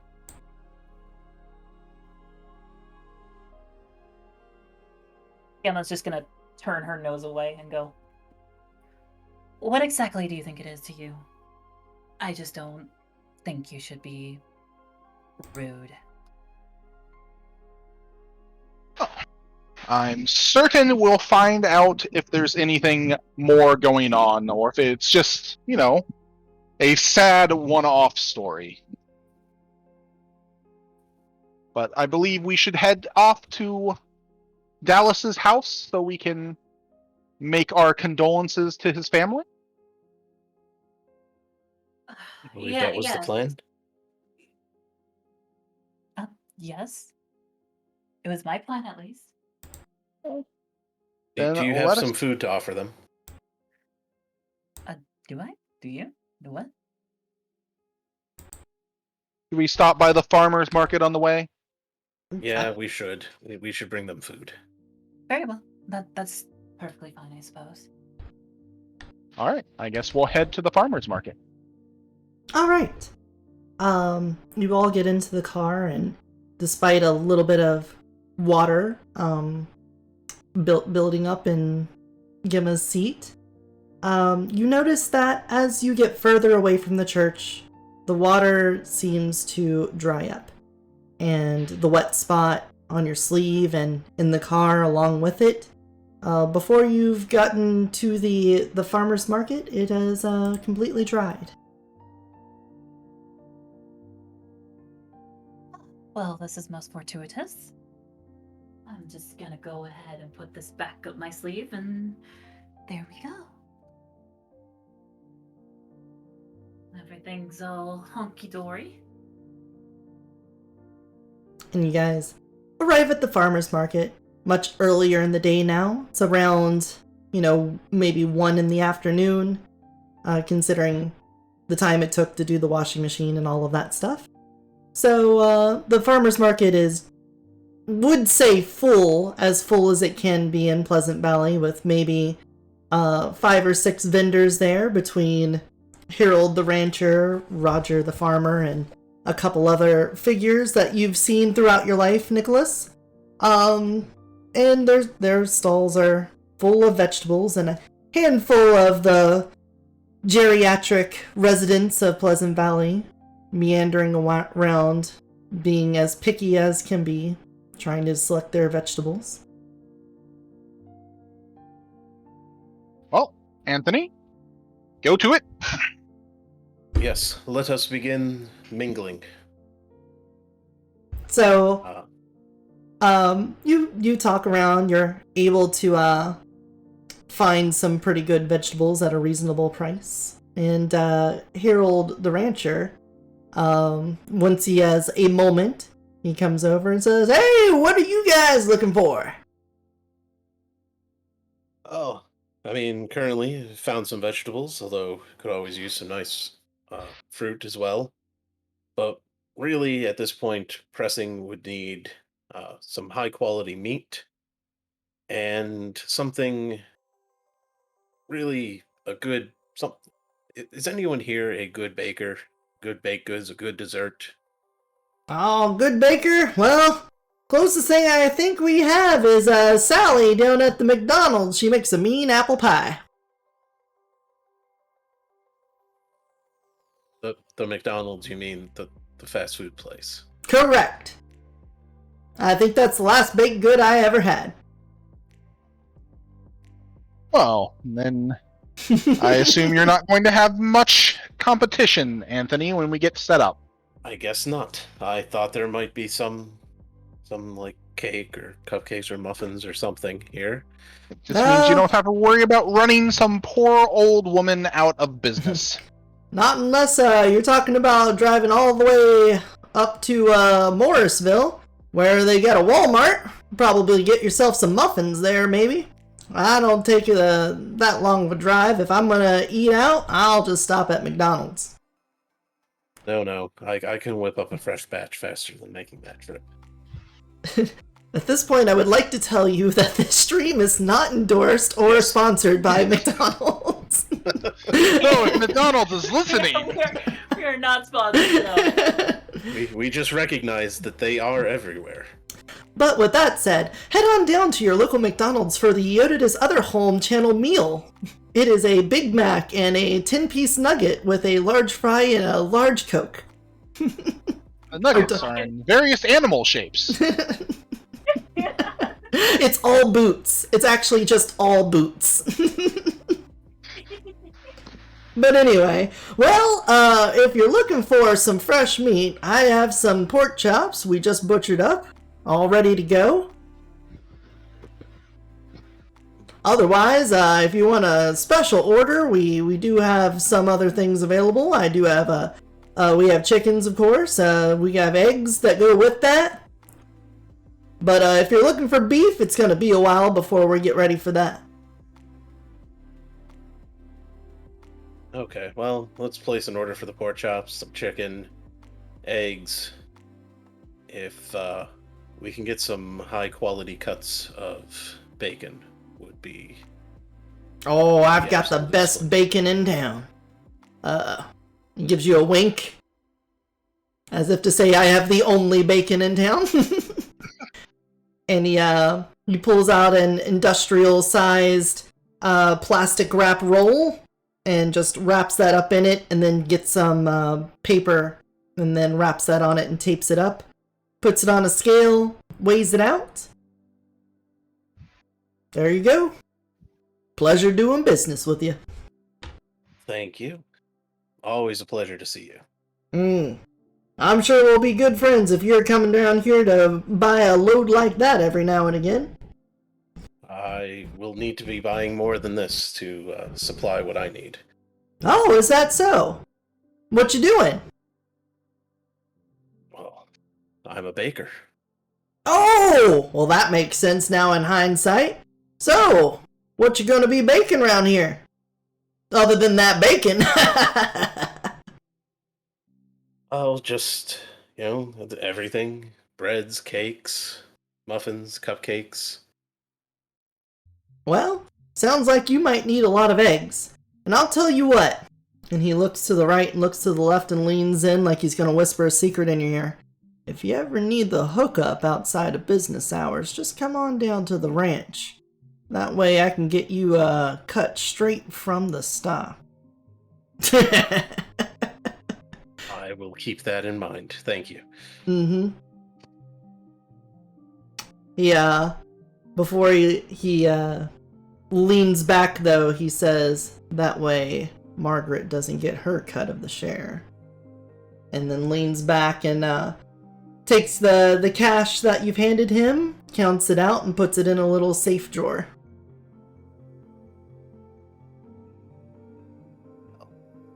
I look forward to future business.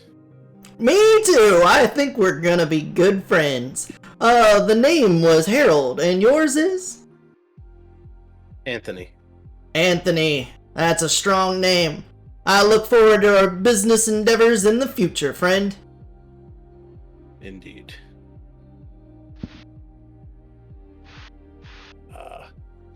Well, I guess that's everything I needed here.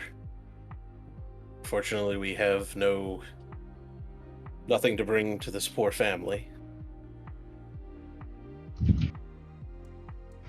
Well, do you want to go back and cook something first? I suppose that they're not really expecting us, so it's the little extra time doesn't matter too much. Well, we should ask Gemma. It was her errand.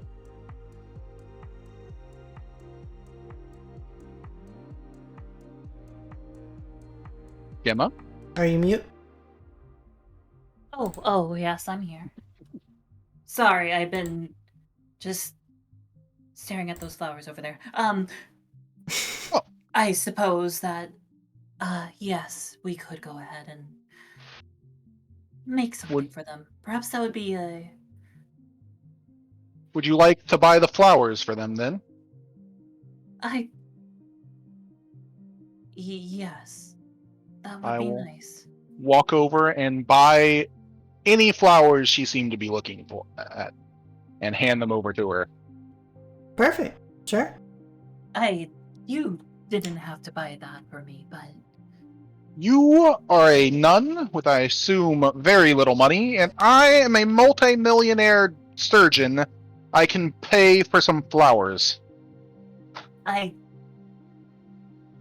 When you put it that way, I suppose that makes sense. Alright. So if there's nothing else, I guess we'll go back, Oh, cook some stuff up. well, Head over. on your way back to the car, you realized, parked next to you now, is a familiar-looking luxury car. Damn it. And just as the engine turns off, you see Margaret step out. Today she is in a different suit. It is of the exact same style, but instead of bright red, it is a softer blue color. She is in heels that match it exactly, of the same variety as last time. And she steps, even in these heels, out into the dirt. And she looks down on you, despite being shorter than you, somehow managing to pull that off. What a surprise. I am also in almost exactly the same clothes we met last time. And I paste the exact same incredibly fake smile on my face as she comes up to me. And with a sour pout on her face, she says, "Oh, Mr. Bissett, what a pleasure to see you again, Nicholas." Miss Williams, I assume it is the same for me. Hmm. And, it was, again, Anthony, I presume? Yes. Yes, Mm. Ms. Williams. Anthony is my name. And I see you have brought a member of the church with you.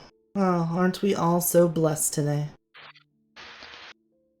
Oh, yes, it is a rather blessed day, uh, Miss. The name is Margaret Williams, and please remember it for next time. And what is your name? You seem to be a new face around here.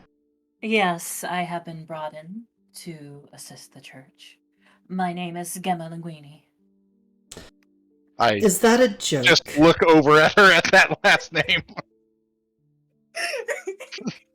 And then snap my head back with a slightly less fake smile on.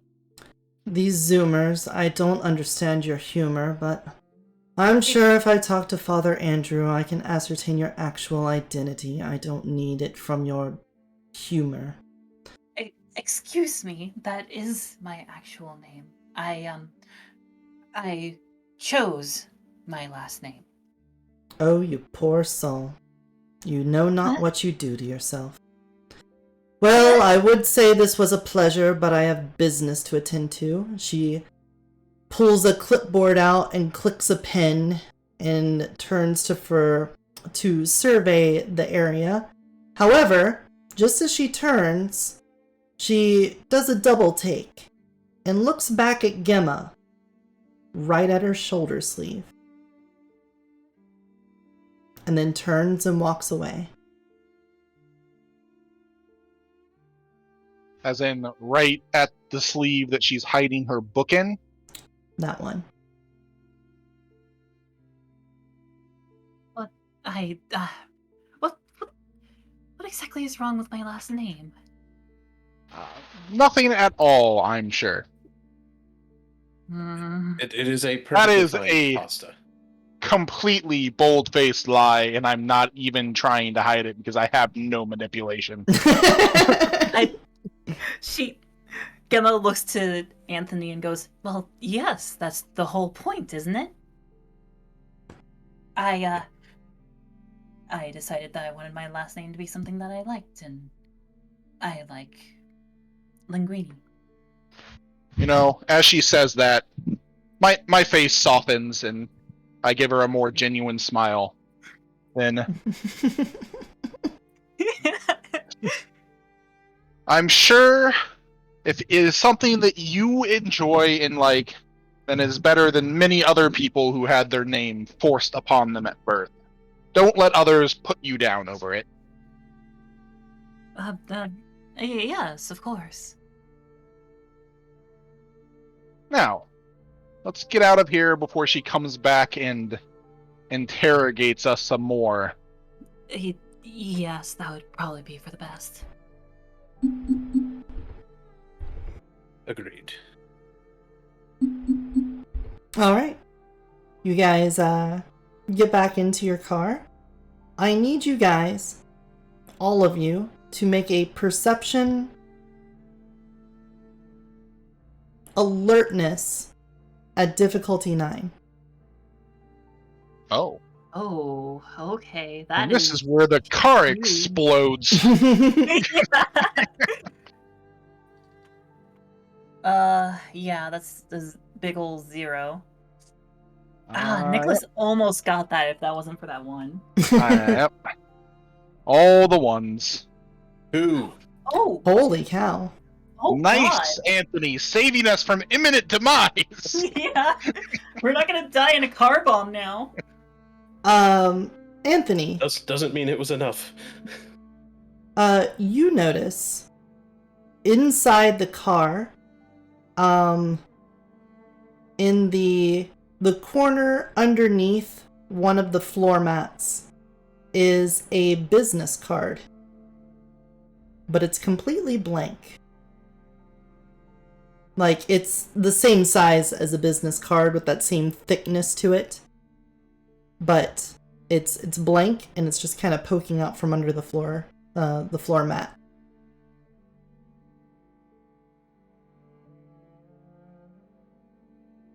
Okay.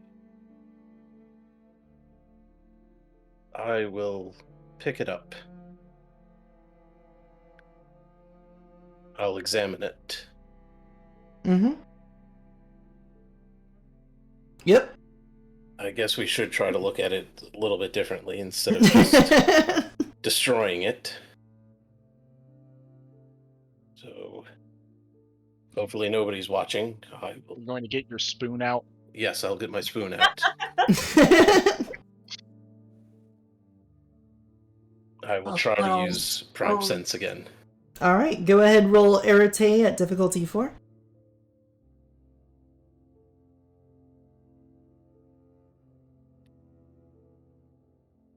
Three. All successes. All right. Explain how you see prime magic, or how you see magic. I hadn't really thought too much about that one.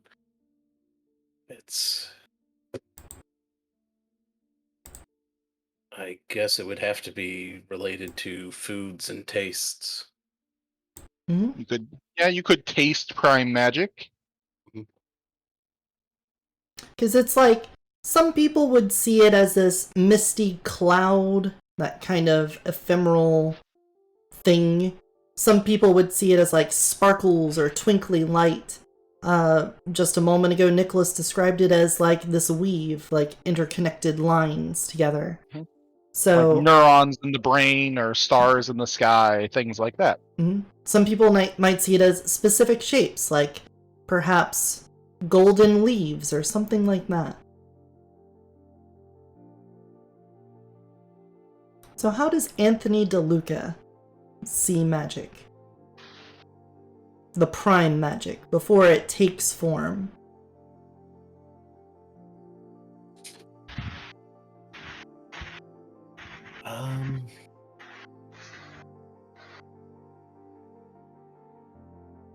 I'm almost thinking like burning like fire.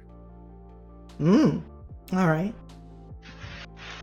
In that case, then, while you have the vision, your like magic goggles on, I want you to do another perception and awareness roll at difficulty 9.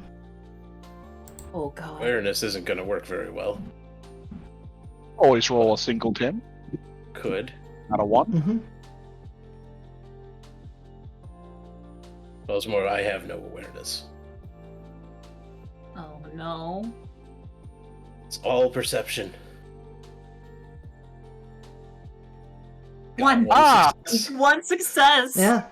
Oh my god. We are the blessed group. I So- feel so sorry for ID10 and his group. They're just going to botch everything. Yeah, they're gonna get all the bad luck. I know that Roll20 is not normally this generous. Yeah, I'm a little bit surprised at how this is going. Do I get to have any goddamn secrets? So, looking at the business card, you can tell that there is little embers of this kind of prime fire that burns off of it. The whole thing seems to have that little bit of a glow, but you can see cracks where the heat is there of this prime fire. But you can't tell what.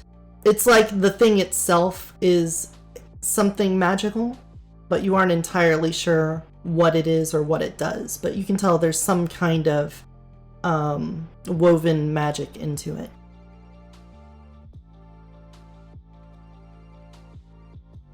You said that her car was parked right next to Nicholas's. Yeah. Yes, I do not trust this. So there's something here to this, but I don't know exactly what this is, guys. What exactly is this? As Gemma looks over and assumedly finds just a blank card. It radiates. I can see it. Does it have connections to anything else around here? Does it appear to? The card, no, it's not like connected to anything. You don't see Just a Not that I trail can of see. It's magical just fire. radiating magic. Yes, very softly. The question is, do you want it destroyed?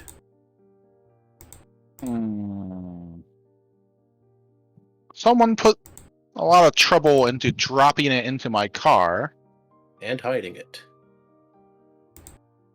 I don't want to keep it around us, but I don't think I want to destroy it either. Okay. I push in the cigarette lighter in the car. We can start a fire with it. Right? I think. I mean, we could try to set it on fire, but please don't do that yet. You say you don't want it around. Yes, but I don't want to destroy it yet. What exactly are you two talking about? It just looks like a Oh, card. to you me. know what? What are the odds that Miss Williams left a car door unlocked? I'd say fairly low as a bank manager. Also, it probably has an alarm set, so if you try to open it, it's likely going to go off.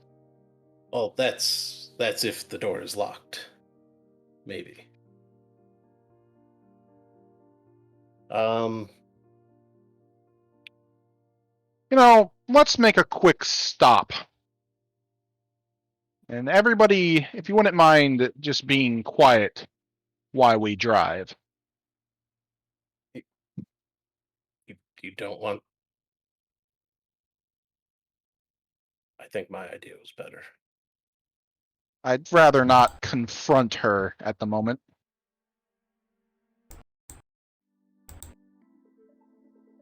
Alright. If no one objects, I'm going to drive to my great uncle's house. Okay. And I'm going to have us drop the card off in like a cabinet drawer or something in there. Somewhere that I would know where it is, but isn't going to be around us until we want to come back and get it. Okay. And, if it does happen to not turn up, since nobody said anything, it will give me some good ideas about who might have done something. All right. You stop back in your house. You find that spot and place it in there. Go back out. All right. Once we're out, and after hubering these two on riding in a car in complete silence, Gemma wants to say, "Okay, do you two mind explaining?" Yes, and I'm going to keep driving. Excuse me?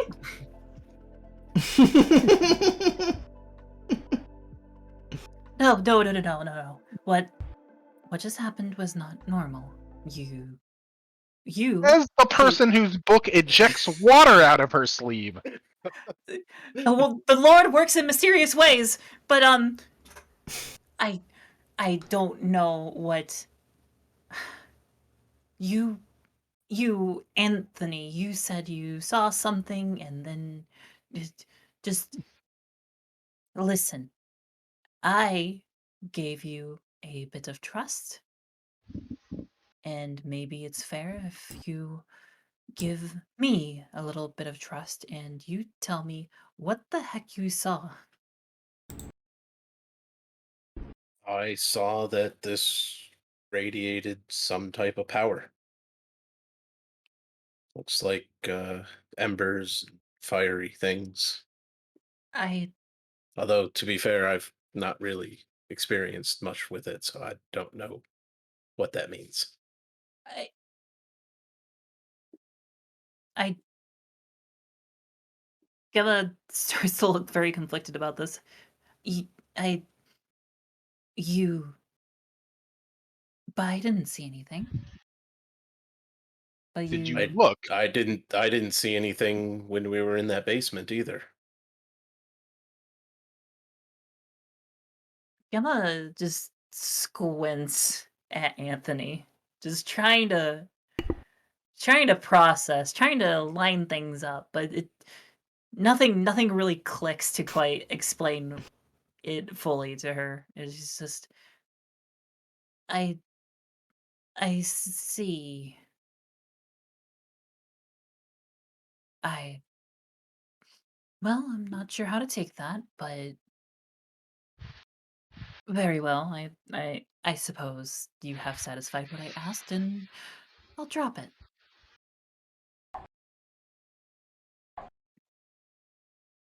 But it's really, really odd that that woman looked directly at your sleeve. Yes. I believe there's now a fourth person that knows about your book, Miss Gimma. Do You be careful with it. you really think she knew? But how could I mean, your sleeve is dry at this point, so this I is don't see a reason why someone would just suddenly look at it. this is getting a little weird. I mean, she could have just wandered her eye there, but She happens to have a thing for one specific arm of a person. I don't know. The kinks of mortality are weird. Um, but no. It also only Yes. happened to be you out of the three of us. It just feels like a bit of a stretch to say that. There are Yes? more things on heaven and earth than were dreamt of in your philosophies, Miss Gimma. Oh yeah? Is that so? Well, if that is the case, then perhaps you should enlighten me. Oh, scholarly healer. Wait till tomorrow. I have someone that might do such a thing. You do now. Very well then. I'm sure he's going to want to speak with you as well after everything that happened last night. With with me. Yes, after all, you cleansed his uncle's house of a demon? Well, a spirit as it turns out. You you mean your father? Well, I suppose he would have questions for me. But wait, you say he could explain this. How did I your won't father have to get do with in. this? I personally would like to know more myself, but you can ask him when he gets in tomorrow morning. Well, not immediately. I doubt you're going to go and pick him up from the airport at the crack of dawn. Uh, no. I And have other things to do. it's probably Probably. best after he eats his big breakfast.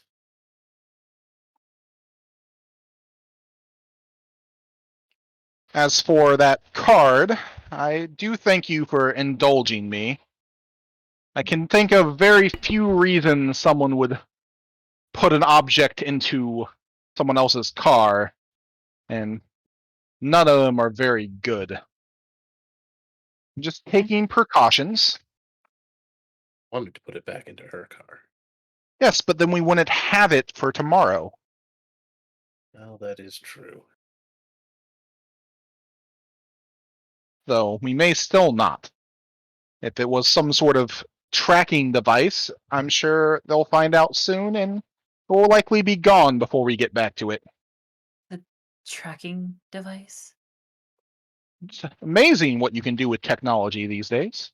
I suppose so.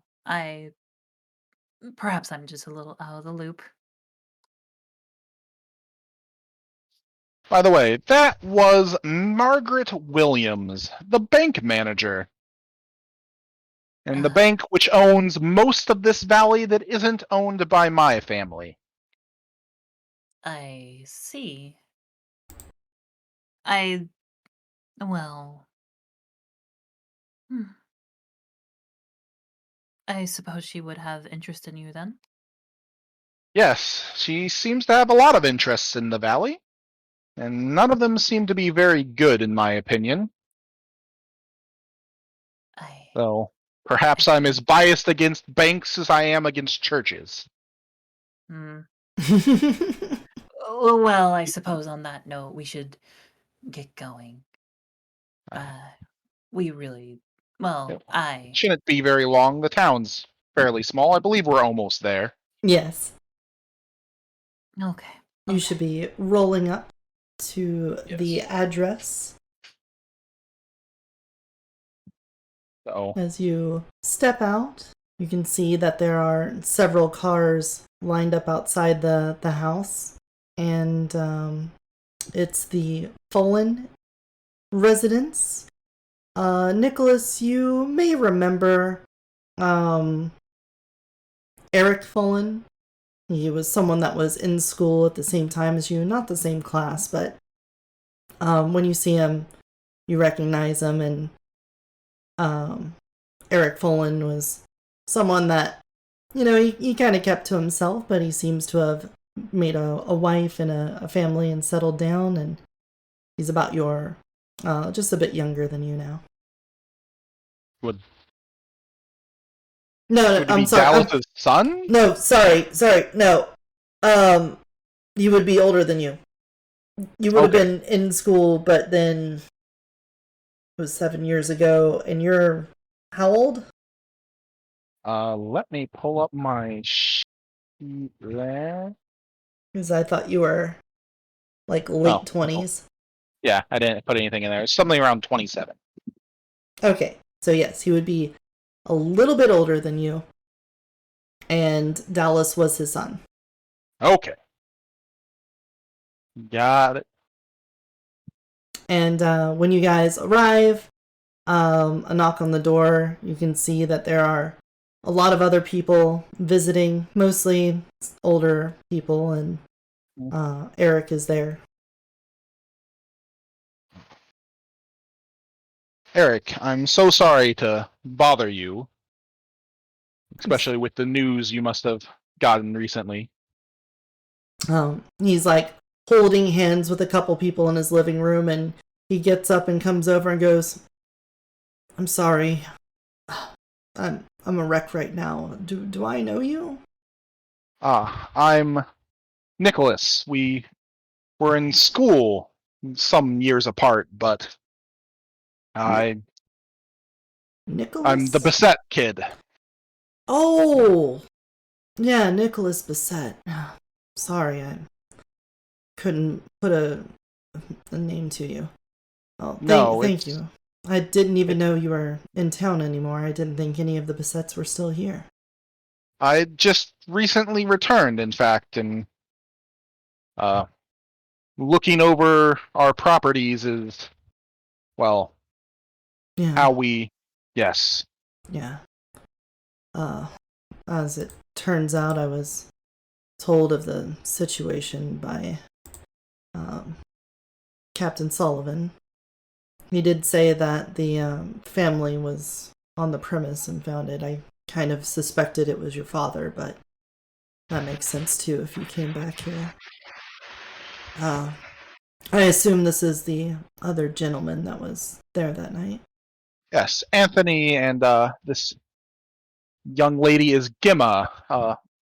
She was the one that actually found uh, your Dallas. son, Yeah. and she and I and Anthony wanted to give our condolences to you. Well, thank you very much. And he turns to Gemma and puts his hands around your hands. He reaches and grabs them and holds them tight and says, "Thank you." It's not the news I wanted to hear, but it's better to know. I I give a consoling nod, and I say to him,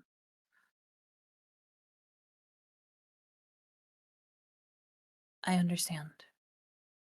Um, in this world, there is great loss, and your son, he was in a dark place, but he is better now, for he is under the watchful eye of our Lord, and I want you to know that. Well, And I don't know how much I believe of those words, but I do thank you for them. It's a nice thought, but I don't feel like Dallas. I don't believe he was very repentful for his sins. He was. He was led astray. And someone in the back of the room says, "Goddamn witch cast a spell on him." Yeah, it's all Josephine's fault. And you can hear an ire build up in the crowd there as they start to rabble about it. This town was way better before she grew up here. Can't believe this. So many of the kids. And Eric turns to them. Damn it! Not now. I want to hear that kind of stuff. If you have to say that, get out of my house. People take their hats off and look down. Some muttered apologies come out, and Eric squeezes your hand once more and says, "Thank you." Gemma, was it?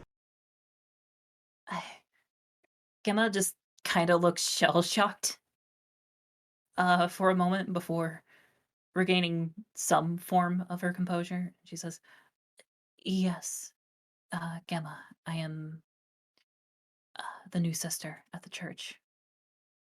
Oh, thank you. Ah, excuse me. And goes back and sits in his chair, and a couple people grab his hands, and they all look like they bow their heads in a prayer, but so quiet in the house you could hear a pin drop. I see. I would like to go ahead and offer the flowers that we got, and then well, Mm. I suppose after that we should leave. He takes the flowers, and you can see some tears well up in his eyes, and he gives them a smell.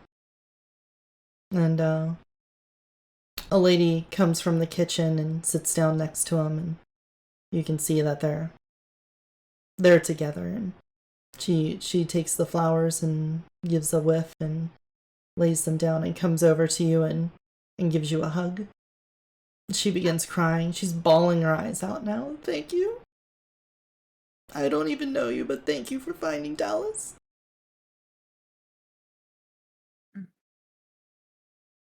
You're welcome. I only did what was right, what the Lord asked of me. And I'll just kind of gingerly give her a pat on the back. She retracts and then goes back over to Eric and lays her head in his lap, and he holds her, and everyone continues to bow in silence, not sure what to say. You can tell the entire place is mourning. The years of wondering what had happened to Dallas, their son, finally catching up to them again after having the sparks of hope that they would maybe once again get to see their boy dashed.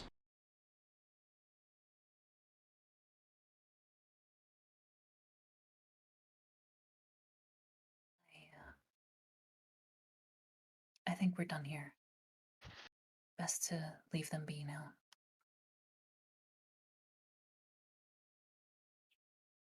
Well, let Gemma lead the way out, I guess, unless you want to do anything, Anthony.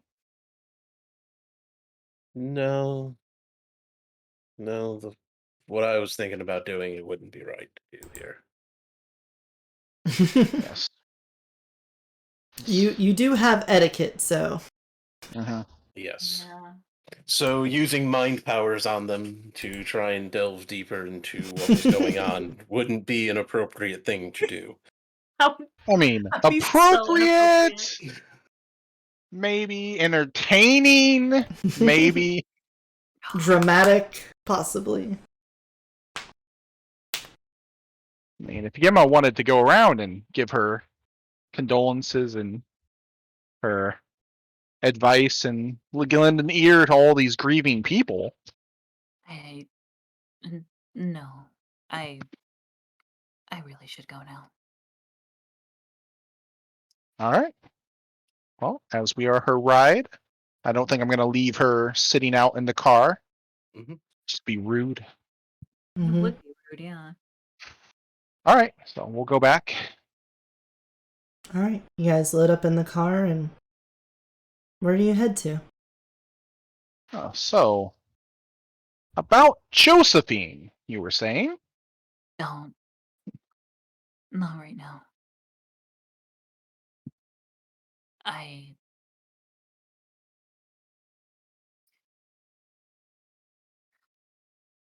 Very well. Then I suppose I should take you back to the church. I would appreciate that. Yes. Suppose we'll head back to the church. All right. You guys head on back to the church, and when you pull up, in addition to Father Andrew's old rust bucket sitting out there, you recognize... Margaret's there. No. I was going to say you recognize Roger's truck parked out front. Still got the box in it from before. And he's standing there talking to Andrew. Looking like he's got his hand on the driver's side handle of his door, and he can't quite get in because Andrew will not stop talking to him. That is classic Andrew. Classic. And as you pull up, you overhear part of the conversation. Roger saying, "Yeah, and she just said we had to pack up, so here we are. I'm glad that you got everything together, Andrew, but I really need to... Well, I just can't understand why Miss Williams would be like that. Telling everyone to pack up early. Oh, hey, Gemma, Nikki, and Tony. How are you guys doing?" Oh, What did Miss Williams do? Roger was just telling me that she had the whole farmer market close up early today, said that things weren't up to code and she was going to have to check things around there, but I don't know what her business is doing that. And Roger just looks down and kind of twiddles his toe on the ground and says, "Well, she did say we're supposed to clean up, and last time I was in a hurry and I didn't clean up all the way, and so there was some trash left behind. Now, I guess she feels like she has to go and detail it. Probably getting a crew up there or something just to go pick it all up. I'm not sure what's going on through that head of hers. I swear it's not screwed on right.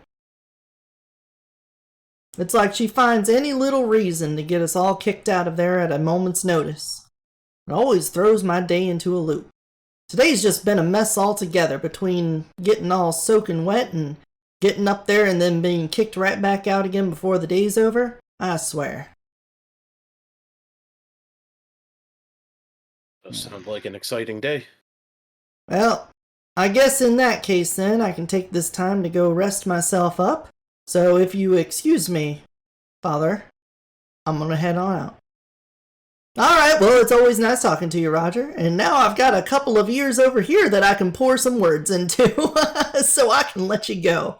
You take it easy now. Gentlemen, young lady. And he gets in his car and turns it on and drives off. Now, how are the Fallens? As you would expect. in mourning, yes. Well, of course. Hopefully, they feel a little bit better now that you've been able to talk to them. I think I helped, but Father Andrew, Mm-hmm. you know most people who have lived here, yes? Absolutely. They they mentioned something about a Josephine. Oh, man. That's a can of worms. Are you sure you want to open that up? It'll spill everywhere. I'm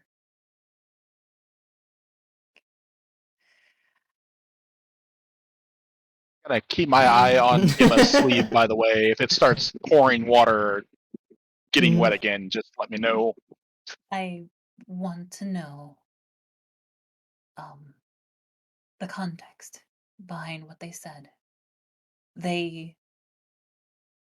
referred to her as a witch. Whew, well, at least they use some kind language then compared to what I've heard sometimes. Well, let's go ahead into the church. Let's go to the kitchen. I'm mighty hungry and been working all day, so I think I'll get myself something to eat if you guys want to join me, and I'll try to lay things out for you. And he starts to head back towards the side door to the church. If you guys follow behind him, you'll notice that as you pass by the fountain, a little trickle of water dribbles down your sleeve. But then, after you've passed by, it seems to dry up a bit more. The radius of this effect seems to have dramatically decreased over time. I see. And All right, then you come inside, and the father takes some refrigerated pasta. It looks like a lasagna, and throws it into a microwave. And turns around after setting the timer and says, well, where to even start with her? Let's see. Josephine. She was born about 27 years ago. Landon's, nice couple. Thought they had raised her up right. She had been coming to the church for a while, but about when she hit the teenagers, you know how they are. You get all rambunctious and caught up in things. They think they're all perfect and whatnot, and Josephine always seemed to find the wrong in the world and always wanted to right it. For that, I think she was always noble. But the problem was always about her methods, about how she went about it. Every little thing was a problem to her. When the mines were shut down and everyone was running out of business, she thought it was wrong that we didn't get big old government checks for everyone to make sure they were living all right. Didn't quite understand that that's just basically not how the world works. And so there were a couple times we caught her stealing. She thought she'd just give it away to people to make it better. Again, thought she was noble, but going about it all the wrong way. But as she got older, her antics got a little bit worse. She thought that there was something being hidden in the mines that were closed down, and several times got caught trespassing, trying to go down into the old places, causing problems. Everyone was worried that one day she'd get stuck down there with no one to come get her, let alone if anyone else went with her. But after that, it became one thing after another. Upset about the school teaching the wrong things. Thought that the old church with the monument to Father Morris out there, that he was a murderer, and that she wanted it taken down. She tried to get her little buddies to do something about it once, but the town came together and told her to stop this nonsense, and she kind of quieted down about it. There was always something with her. She would always try to find some injustice out there, and she would go straight from 0 to 100 miles per hour on it. Boom! Smack right into trouble. Boop! His microwave goes off and grabs it out and stirs it around a bit and then puts it back in. And, it was only about 10 years ago. Yeah, She turned 17, maybe she was 18 at the time. It's hard to put a number on it exactly, but she decided to skip town, and I would like to say that people were worried about her, but she had been causing so much of a rebel that I think people were just happy to have her out of the hair. Not having to worry about her finger wagging and pointing at us, and she always had something against somebody, so she could always justify herself. And her little band of misfits that had latched onto her and had hung on her every word and thought that she was just Little Miss Perfect kind of fell apart without her. And I guess that's what happened to Dallas. He had some trouble after she left. He's constantly getting absorbed in, well, you know, by now. We tried to help him out, but he just couldn't handle it, and shortly thereafter he went missing. That winter. And now we know what happened. But other little misfits went missing too. I just pray to dear God that the story's not same for all of them. But a lot of them weren't members of the church. I don't know very many of them. Personally, of course, I know all their families hang around. I've seen the kids as they grow up, but now that the town's pretty much empty, and sometimes it's hard to remember every little thing, but yeah. Seemed to be a little fire starter. Get things going. I hope that if she's still around today, she's doing some good out there. Maybe her temperament's gone down a little bit. She's able to do things a little better. Because I always saw the good in her, but she really didn't know how to handle it well. Hopefully that's what you wanted to know. Otherwise, I'm not sure what else I can tell you. I see. Well, perhaps her methods do sound a bit hot-headed, but I'm still not certain that is quite. i- Is that really deserving of the title of witch? Well, seeing as I was a man of the cloth, I always try to look at people through the lens of good. But people are slaves to hyperbole, and they love to get themselves worked up. And it's easier to say that your wonderful little child was stolen by the devil than to say or admit that maybe they're just easily manipulated. And Josephine did know how to get people to like her.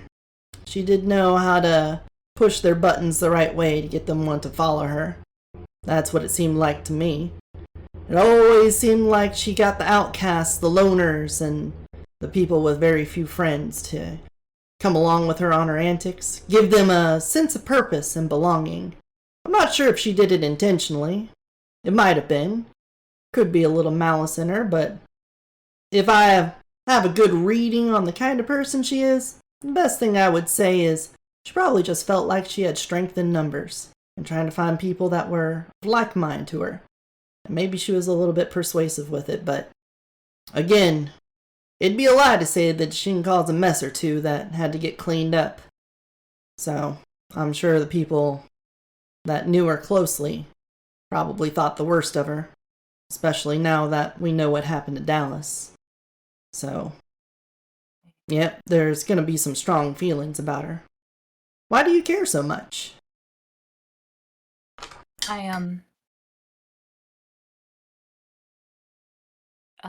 Gemma's eyes kind of drift down to one of her hands that is just kind of loosely open and just kind of mutters to herself, "Get them to follow her." I'm sure she's just worried about what's been going on, Father. I, It's hearing this, she kind of snaps out and goes, yes, I, well, whenever the morning start saying things like that, I want to know more about the situation. Hmm. Well, I mean, the Landons are still in town now, but they don't exactly get along with a lot of people now. Haven't seen them around the church much often, and I haven't seen them get out. They, of course, can't feel personally responsible for their little girl. She may have been a handful, but it takes a town to raise a kid, and I feel like everyone had their part in how things turn out. That's just this old pastor's opinion on things. One priest can't change all their opinions, but I hope one day they can come to forgive her. Even if she wasn't the most level-headed and reasonable, I do think she had a point or two. She could see the unfairness in the system. The way that all these people had their lives upturned by a town falling apart. No chance. And now look at us now. We're still not better off. Knowing there was someone in our corner fighting for us feels good, but knowing that she was getting herself and other people in danger and sometimes trying to get property destroyed, well, it just doesn't sit well with most people, so I'd be careful about prying too deep. You might dig up old wounds. But I'd just be careful. You understand? Is this another thing you've got a feeling about? Gemma hesitates before saying, Not particularly.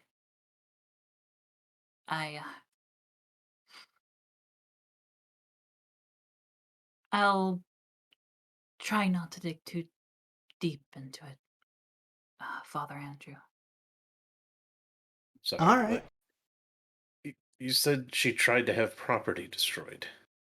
Right. That old monument out there by the fountain.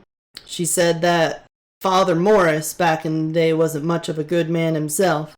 She was blabbering on and on about how he killed some lady. She wasn't going to stand for it. But none of us knew what she was talking about.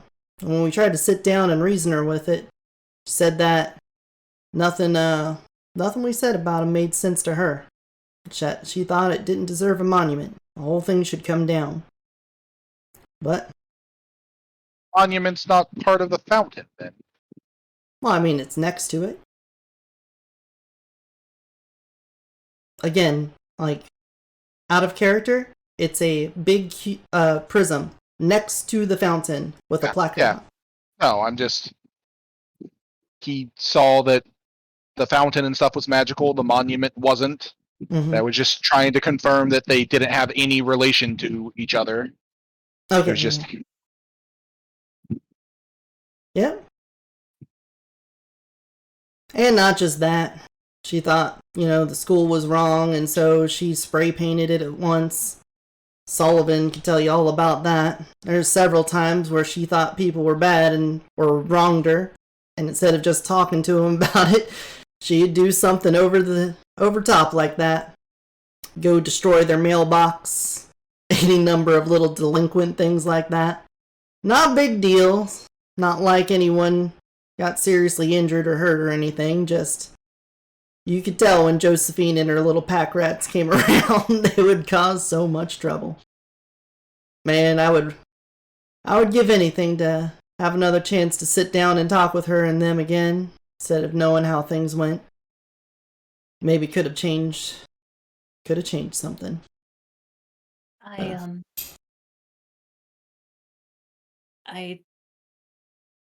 I can agree with you, Father. I would like to talk with her as well.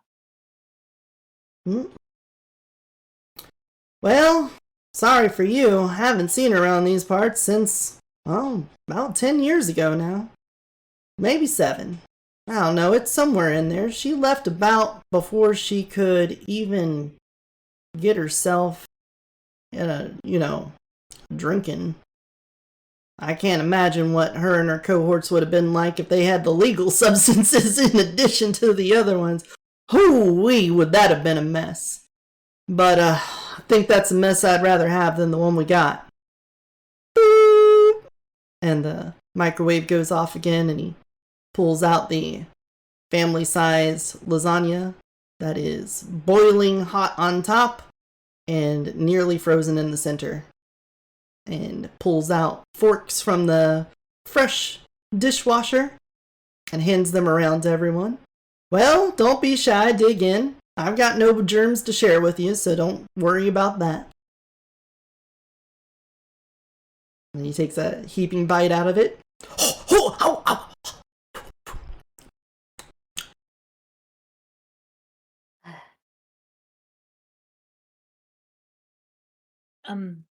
You know, Father, I don't think I quite feel the hungriest at the moment. Do you mind if I take this later? Oh, that's fine. I'll put it in the fridge. Whatever's left over. Come on, Anthony, Nikki. I know you guys have had a long day, too. Cautiously get some lasagna on my fork and then wait for it to cool down. This is like a torturous thing. Yes, Anthony. Don't be rude. But I do take some lasagna. I have etiquette. You have etiquette. Do you use it? Yes, I do. All right. But inside, I am dying a little bit. As for the rest of the meal, he eats. One of the few times that you're able to spend moments in front of Father Andrew without him trying to talk your ear off. You tell that he's also a bit famished, enough that he used a microwave meal instead of running over to McDonald's. Yeah. Well, now that I have had a satisfactory meal, I believe it's time for me to retire for the night, and I might need to lock up the church. You boys have no need to spend time with the Lord, do you? I would always leave it open if that's what you're looking for. I believe we have other things that need to get done. Thank you for the offer, Father. Of course, Nikki. It's always nice having you guys around. I can see that the Lord is working through you all. What was that, Anthony? Yes, and thank you for the meal as well. Oh, of course. I'm sure if we had it at your house, it would have been splendid. I'm glad you got your fill, though, and that I could give a little bit back to you guys. Just make sure in a couple days on Sunday you swing on by. We're gonna have a nice banquet now that we got the kitchen up and running again. Yes, provided that we've got the time. Oh, absolutely. Sure we will. I'm sure getting the bakery up is gonna be a big business for you and a lot of work. It sure seems like it's going to be. All right. He takes the leftovers and wraps them up and puts it in the refrigerator. Then comes over and shakes your guys' hands again. Again, can't thank you enough for all your help today, and I hope you all have a pleasant night. Sleep well. Yep, Yes, my you hand as still hasn't melted off. Yes. You two have a wonderful night. And you too. Thank you. I suppose I should go retire as well. Mm. Although, actually, I think I want to sit by the fountain for a little bit. Get some fresh air. Well, don't let me stop you. It's a wonderful place, but I will have to say goodbye. Here. He gives you a little keychain that's got the keys to lock the doors. If you're going to be outside, just make sure to lock the doors up. It's not that I don't want anyone coming into the church. It's not a problem. I just like knowing that the doors are locked when I'm sleeping here. Well, when you're sleeping here. I'll be going home. Right, Father. All right, there you go. And I will see you later, Gemma. And he goes out to his old clunker. smacks it, kicks up coal, and heads on out of there. He is running off of actual coal. It's a legacy from when the town was booming. Jeez. Oh, well, I suppose you two are leaving as well. Yes, I don't suppose there's anything else we can do here tonight or today. No, I don't suppose so. Yeah, it's evening, it's sun setting. Do be cautious with that book of yours. Yes, I will be. It's a good book. It's one I cherish a lot. And also remember, Hmm? you're not very good at lying. So if you do something, just be prepared. Find staying silent helps quite a bit. I see. I'll keep that in mind, although it's not like I want to be better at that kind of thing. Um, Admirable position for a nun to hold. I suppose so. I We think all it's walk out to the fountain then. yes. Yes. Make sure it doesn't explode on us or something. Mm-hmm. Seems like whatever was going on earlier has subsided quite a bit. The being in proximity, the book once again begins to trickle a little bit of water. Not a lot, but it becomes noticeable again as your sleeve gets damp. The fountain itself only surges in the slightest amount as you all approach. Hmm. Well, this does seem manageable. Still not sure what's going on with it, but oh well. Stare at the monument a little bit again. Mm-hmm. And then shake my head a bit as I head off. Well, if you have any problems, I'm sure you know where to find us. Uh, yes, I know where you are. I'll I'll reach Ominous. out. In fact, I plan to hear from you tomorrow, considering you've got questions that you want answers to, like the rest of us. Oh, yes, that is accurate, I suppose. I I'll I'll be out here for a little bit.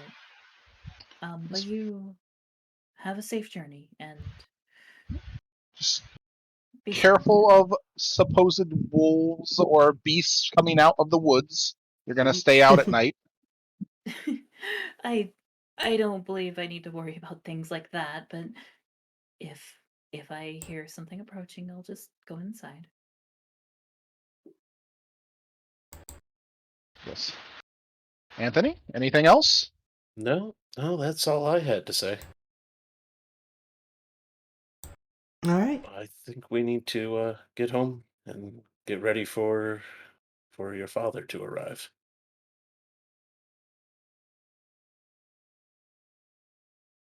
All right. You guys take off. Gemma, you're out by the fountain. Do you do anything? Um, once everyone's gone, and as I think about all the things that I've been told today, and eventually I pull the book out and I stare at it for a little bit. All right. The water in it is still trickling, just barely. Not even as much as it was up in your room, even less than that, but basically the same thing. Mm. As I stare at it, I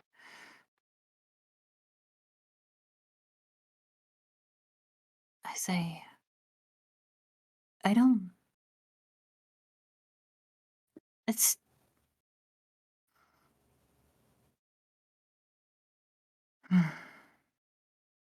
The person that I met didn't seem like a bad person.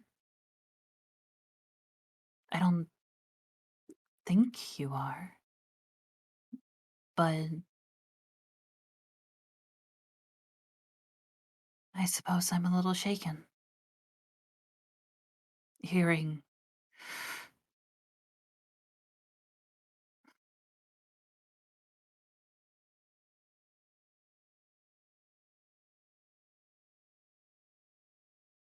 was These I scouted out?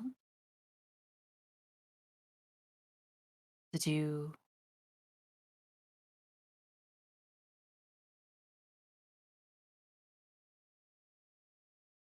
choose me to follow along with you for a reason beyond what I understood?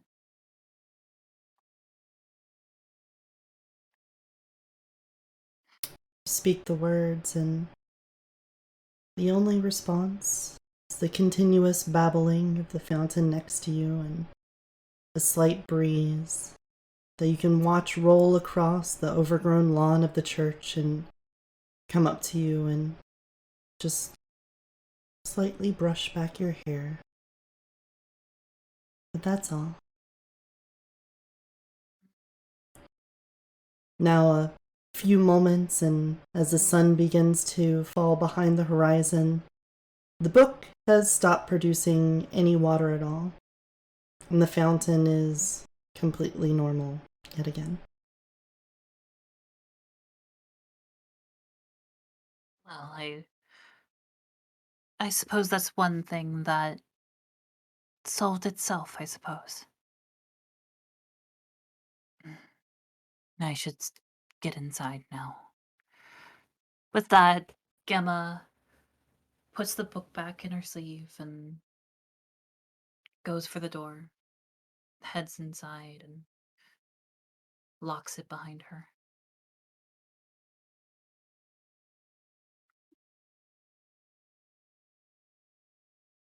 All right. And you two, what do you do when you get back to your house? Or in that area, if you did go back to your house.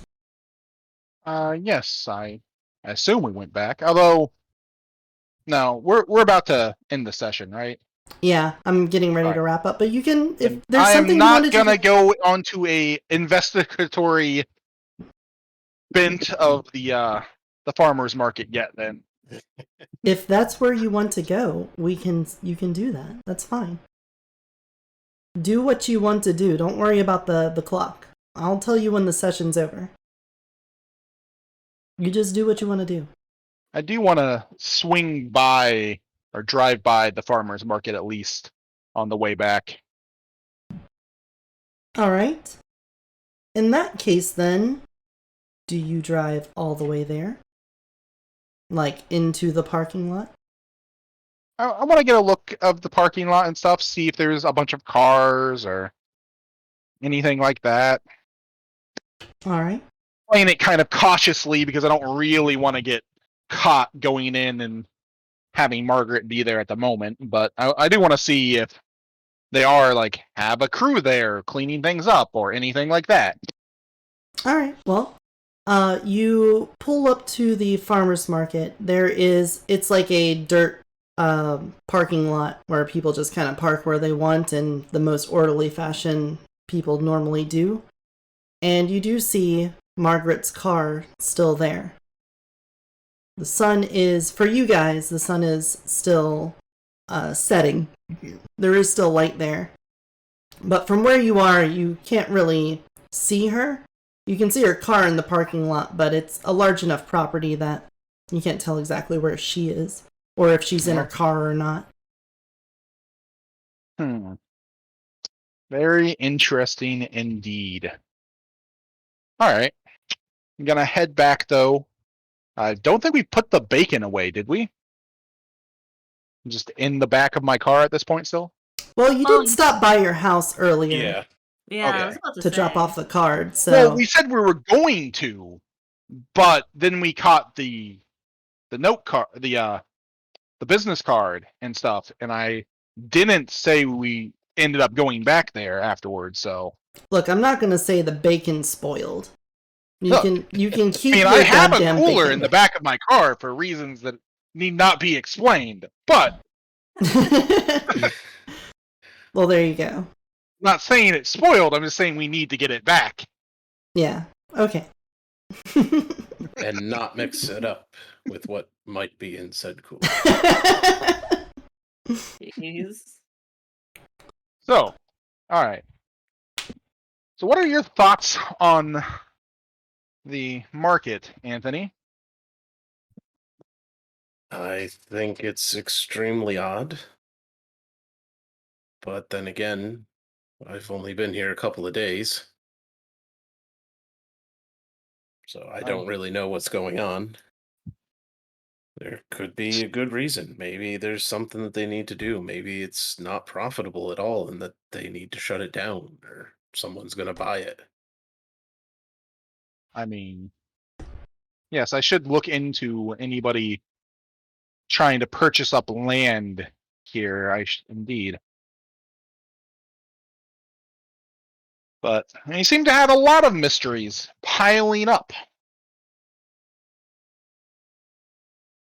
The woods, the missing kids, Miss Williams' inexplicable ability to see books through clothing. Might not have been the seeing the book exactly. You yourself said that it was radiating Yes. power. I wonder what that card was about as well. I certainly hope my father can shed some light on it tomorrow.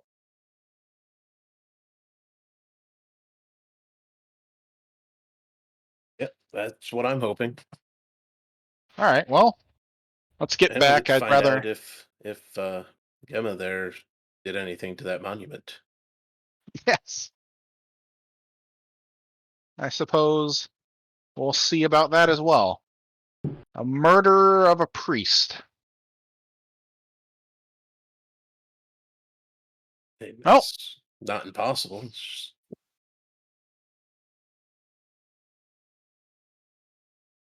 You guys return home then? Yep. Do anything home. there, or are you just going to bed? I'm gonna drop my samples off in my laboratory. I might check into them, but I want them set up and in place and ready. Samples of the fountain water and the plants that I took Okay. specifically. It's been a while ago. Might as well point. I would Point that say the vial that had the water from the book in it, if you were to uncork it, you would realize it's kind of a vacuum. Yeah, I'm not gonna uncork it yet, but Okay. But it's I'm just having tight. Yeah. Yep. Having it all set up and ready for examination later. All right. Did you want to have something to eat to cleanse the taste of microwave lasagna, Anthony, or would you rather just head to bed? no, I think I'll just head to bed. It's not the worst, absolute worst food that I've had. It gets the job done. It's just so bland. You have a good night. You as well. All right. Can all of you roll a d20 for me? Just a flat d20 roll. Ow. Yes. Go up to the top left on that bar. The next to bottom option looks like a d20. Go over to it and then just click on the d20 there. Or you can type /r d20. 1d20. Like that. There you go. So, okay.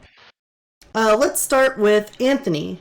Anthony, in your dreams, you are in the church in the kitchen, and Father Andrew is sitting at the counter with an oversized fork and knife in his hands and a big bib that kind of like spills out over the whole table. And you have like this enormous lasagna coming out of the oven. It is layered with so many different varieties of cheese fresh from a goat. You don't remember buying all of this. It's in your dream, but you've made this amazing lasagna and you sit it in front of him and he just gorges on it. And the whole time he just can't stop talking. Oh, this is so amazing. Oh, it's the best thing I've ever eaten. And that's what you dream of that night. Nicholas, you don't remember your dream. You went to bed Fair. and you kind of just meh. Nothing really happened. But it's whatever. Give me a moment. Huh? What was that? Did she say 1 minute? You might have said need 1 minute. I don't know, but that seems about right. Okay.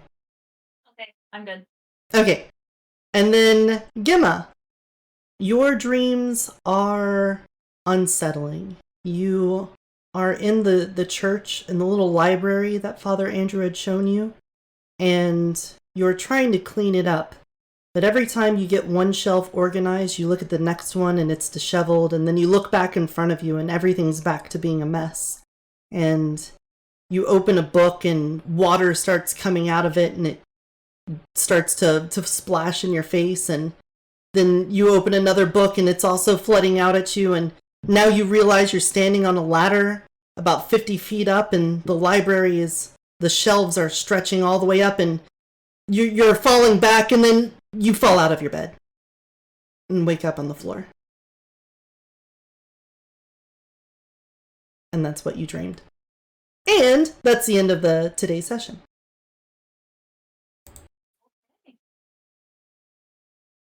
A good game. Yeah. Great game. I hope you guys Branching enjoyed that. paths and unfurling threads. It's a very nice social interaction game. Yeah. Nice to have that. Thank you.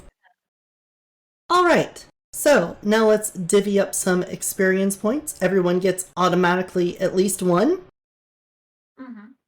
We now can discuss learning curve, characters who truly learn something new, important, or significant to the plot or their personal stories will earn I a think- point. Emma got a point for that about Josephine. Yeah, Josephine. Makes sense to me. Mhm. 1 point for role playing, a player who goes above and beyond. I think now with 2 sessions under our belt, we should have an idea of who's a good role player, and I do feel like both Gemma and Nicholas were very active in that. Anthony, you were very quiet today. I was. You need you're the charismatic player. I am, but I interject when needed. It's why say something a second time that's already been said. I feel like we should get a little bit more out of Anthony, though. Am I wrong in saying that? Do you not feel like? Do you feel like he's not? He's a little bit more quiet and reserved then? He'll be getting in there. It's okay. Okay. So traumatized by vampires and having a new face. That, not knowing who to trust. Yeah. And it's working through that. Plus, I need to, once I have my base of operations. Yeah, we got to get you the bakery. Yeah. We'll have to focus on your building up of the building. The building. People in here to do things. There is a point for focus belief and practice are so important to a mage, a player who really gets into the way her character performs magic, who plays up the mage's beliefs, details her practices, and uses her instruments in cleverly appropriate ways. Get a point. Oh, about cleverly appropriate. I am still trying to do my magic very subtly around other people. And Mhm. I didn't cast a thing this session, so You did do your spirit sight near the beginning. oh yeah, I did. Never mind. That's fair. I actually forgot about that. I feel like each of you used your magic a little bit more fluidly than the previous time. So how about you all get a point for focus then? Okay. Okay. And then there is the point for heroism, which I don't think anyone was particularly heroic today. I took the first bite of that lasagna. Yeah. Eh. But other than that, I think those points should be sufficient for now. Any arguments? Anyone want to negotiate points? Think I learned anything particularly important. I mean, we learned a lot of stuff, but it was more like mysteries to go and solve. Well, I don't know. Is the fact that we spotted her knowing that Miss Williams can do magic, is that particularly an important plot thing? I mean, I That Do think you it's know a that? really important plot thing. Well, I guess I don't out of character know, but Nicholas is very certain at this point that Miss Williams saw the book and with the card that she probably can see and do some magic. Though he's gonna check with his dad once he gets here, as long as the card isn't gone. Mm, But it is, like I said, a lot more questions than answers. yeah, I'm gonna say a no. And I am at 7 EXP total. And remember, whenever you want to spend points on something to level it up, please tell me so that we can incorporate it into the story. So that we can explain why your character can now do things and try to give a reasonable reason for it. I do want to throw whatever it's going to be for general magic knowledge. I think that's a cult. Mm-hmm. I'm going to try to buy that up after I get another session in with Gregory. Wait. Yeah, that would make sense. Can I do anything with my 9 experience right now? Oh, yeah. Yeah. You can get new abilities. You can up a lot of things. It just depends on what you have. You can certainly up your willpower. Yeah, if you go back to character creation, there are there is a table that tells you where you can spend it. Experience cost, that is page 253 in the book. You can get a new ability for 3, get a new sphere for 10.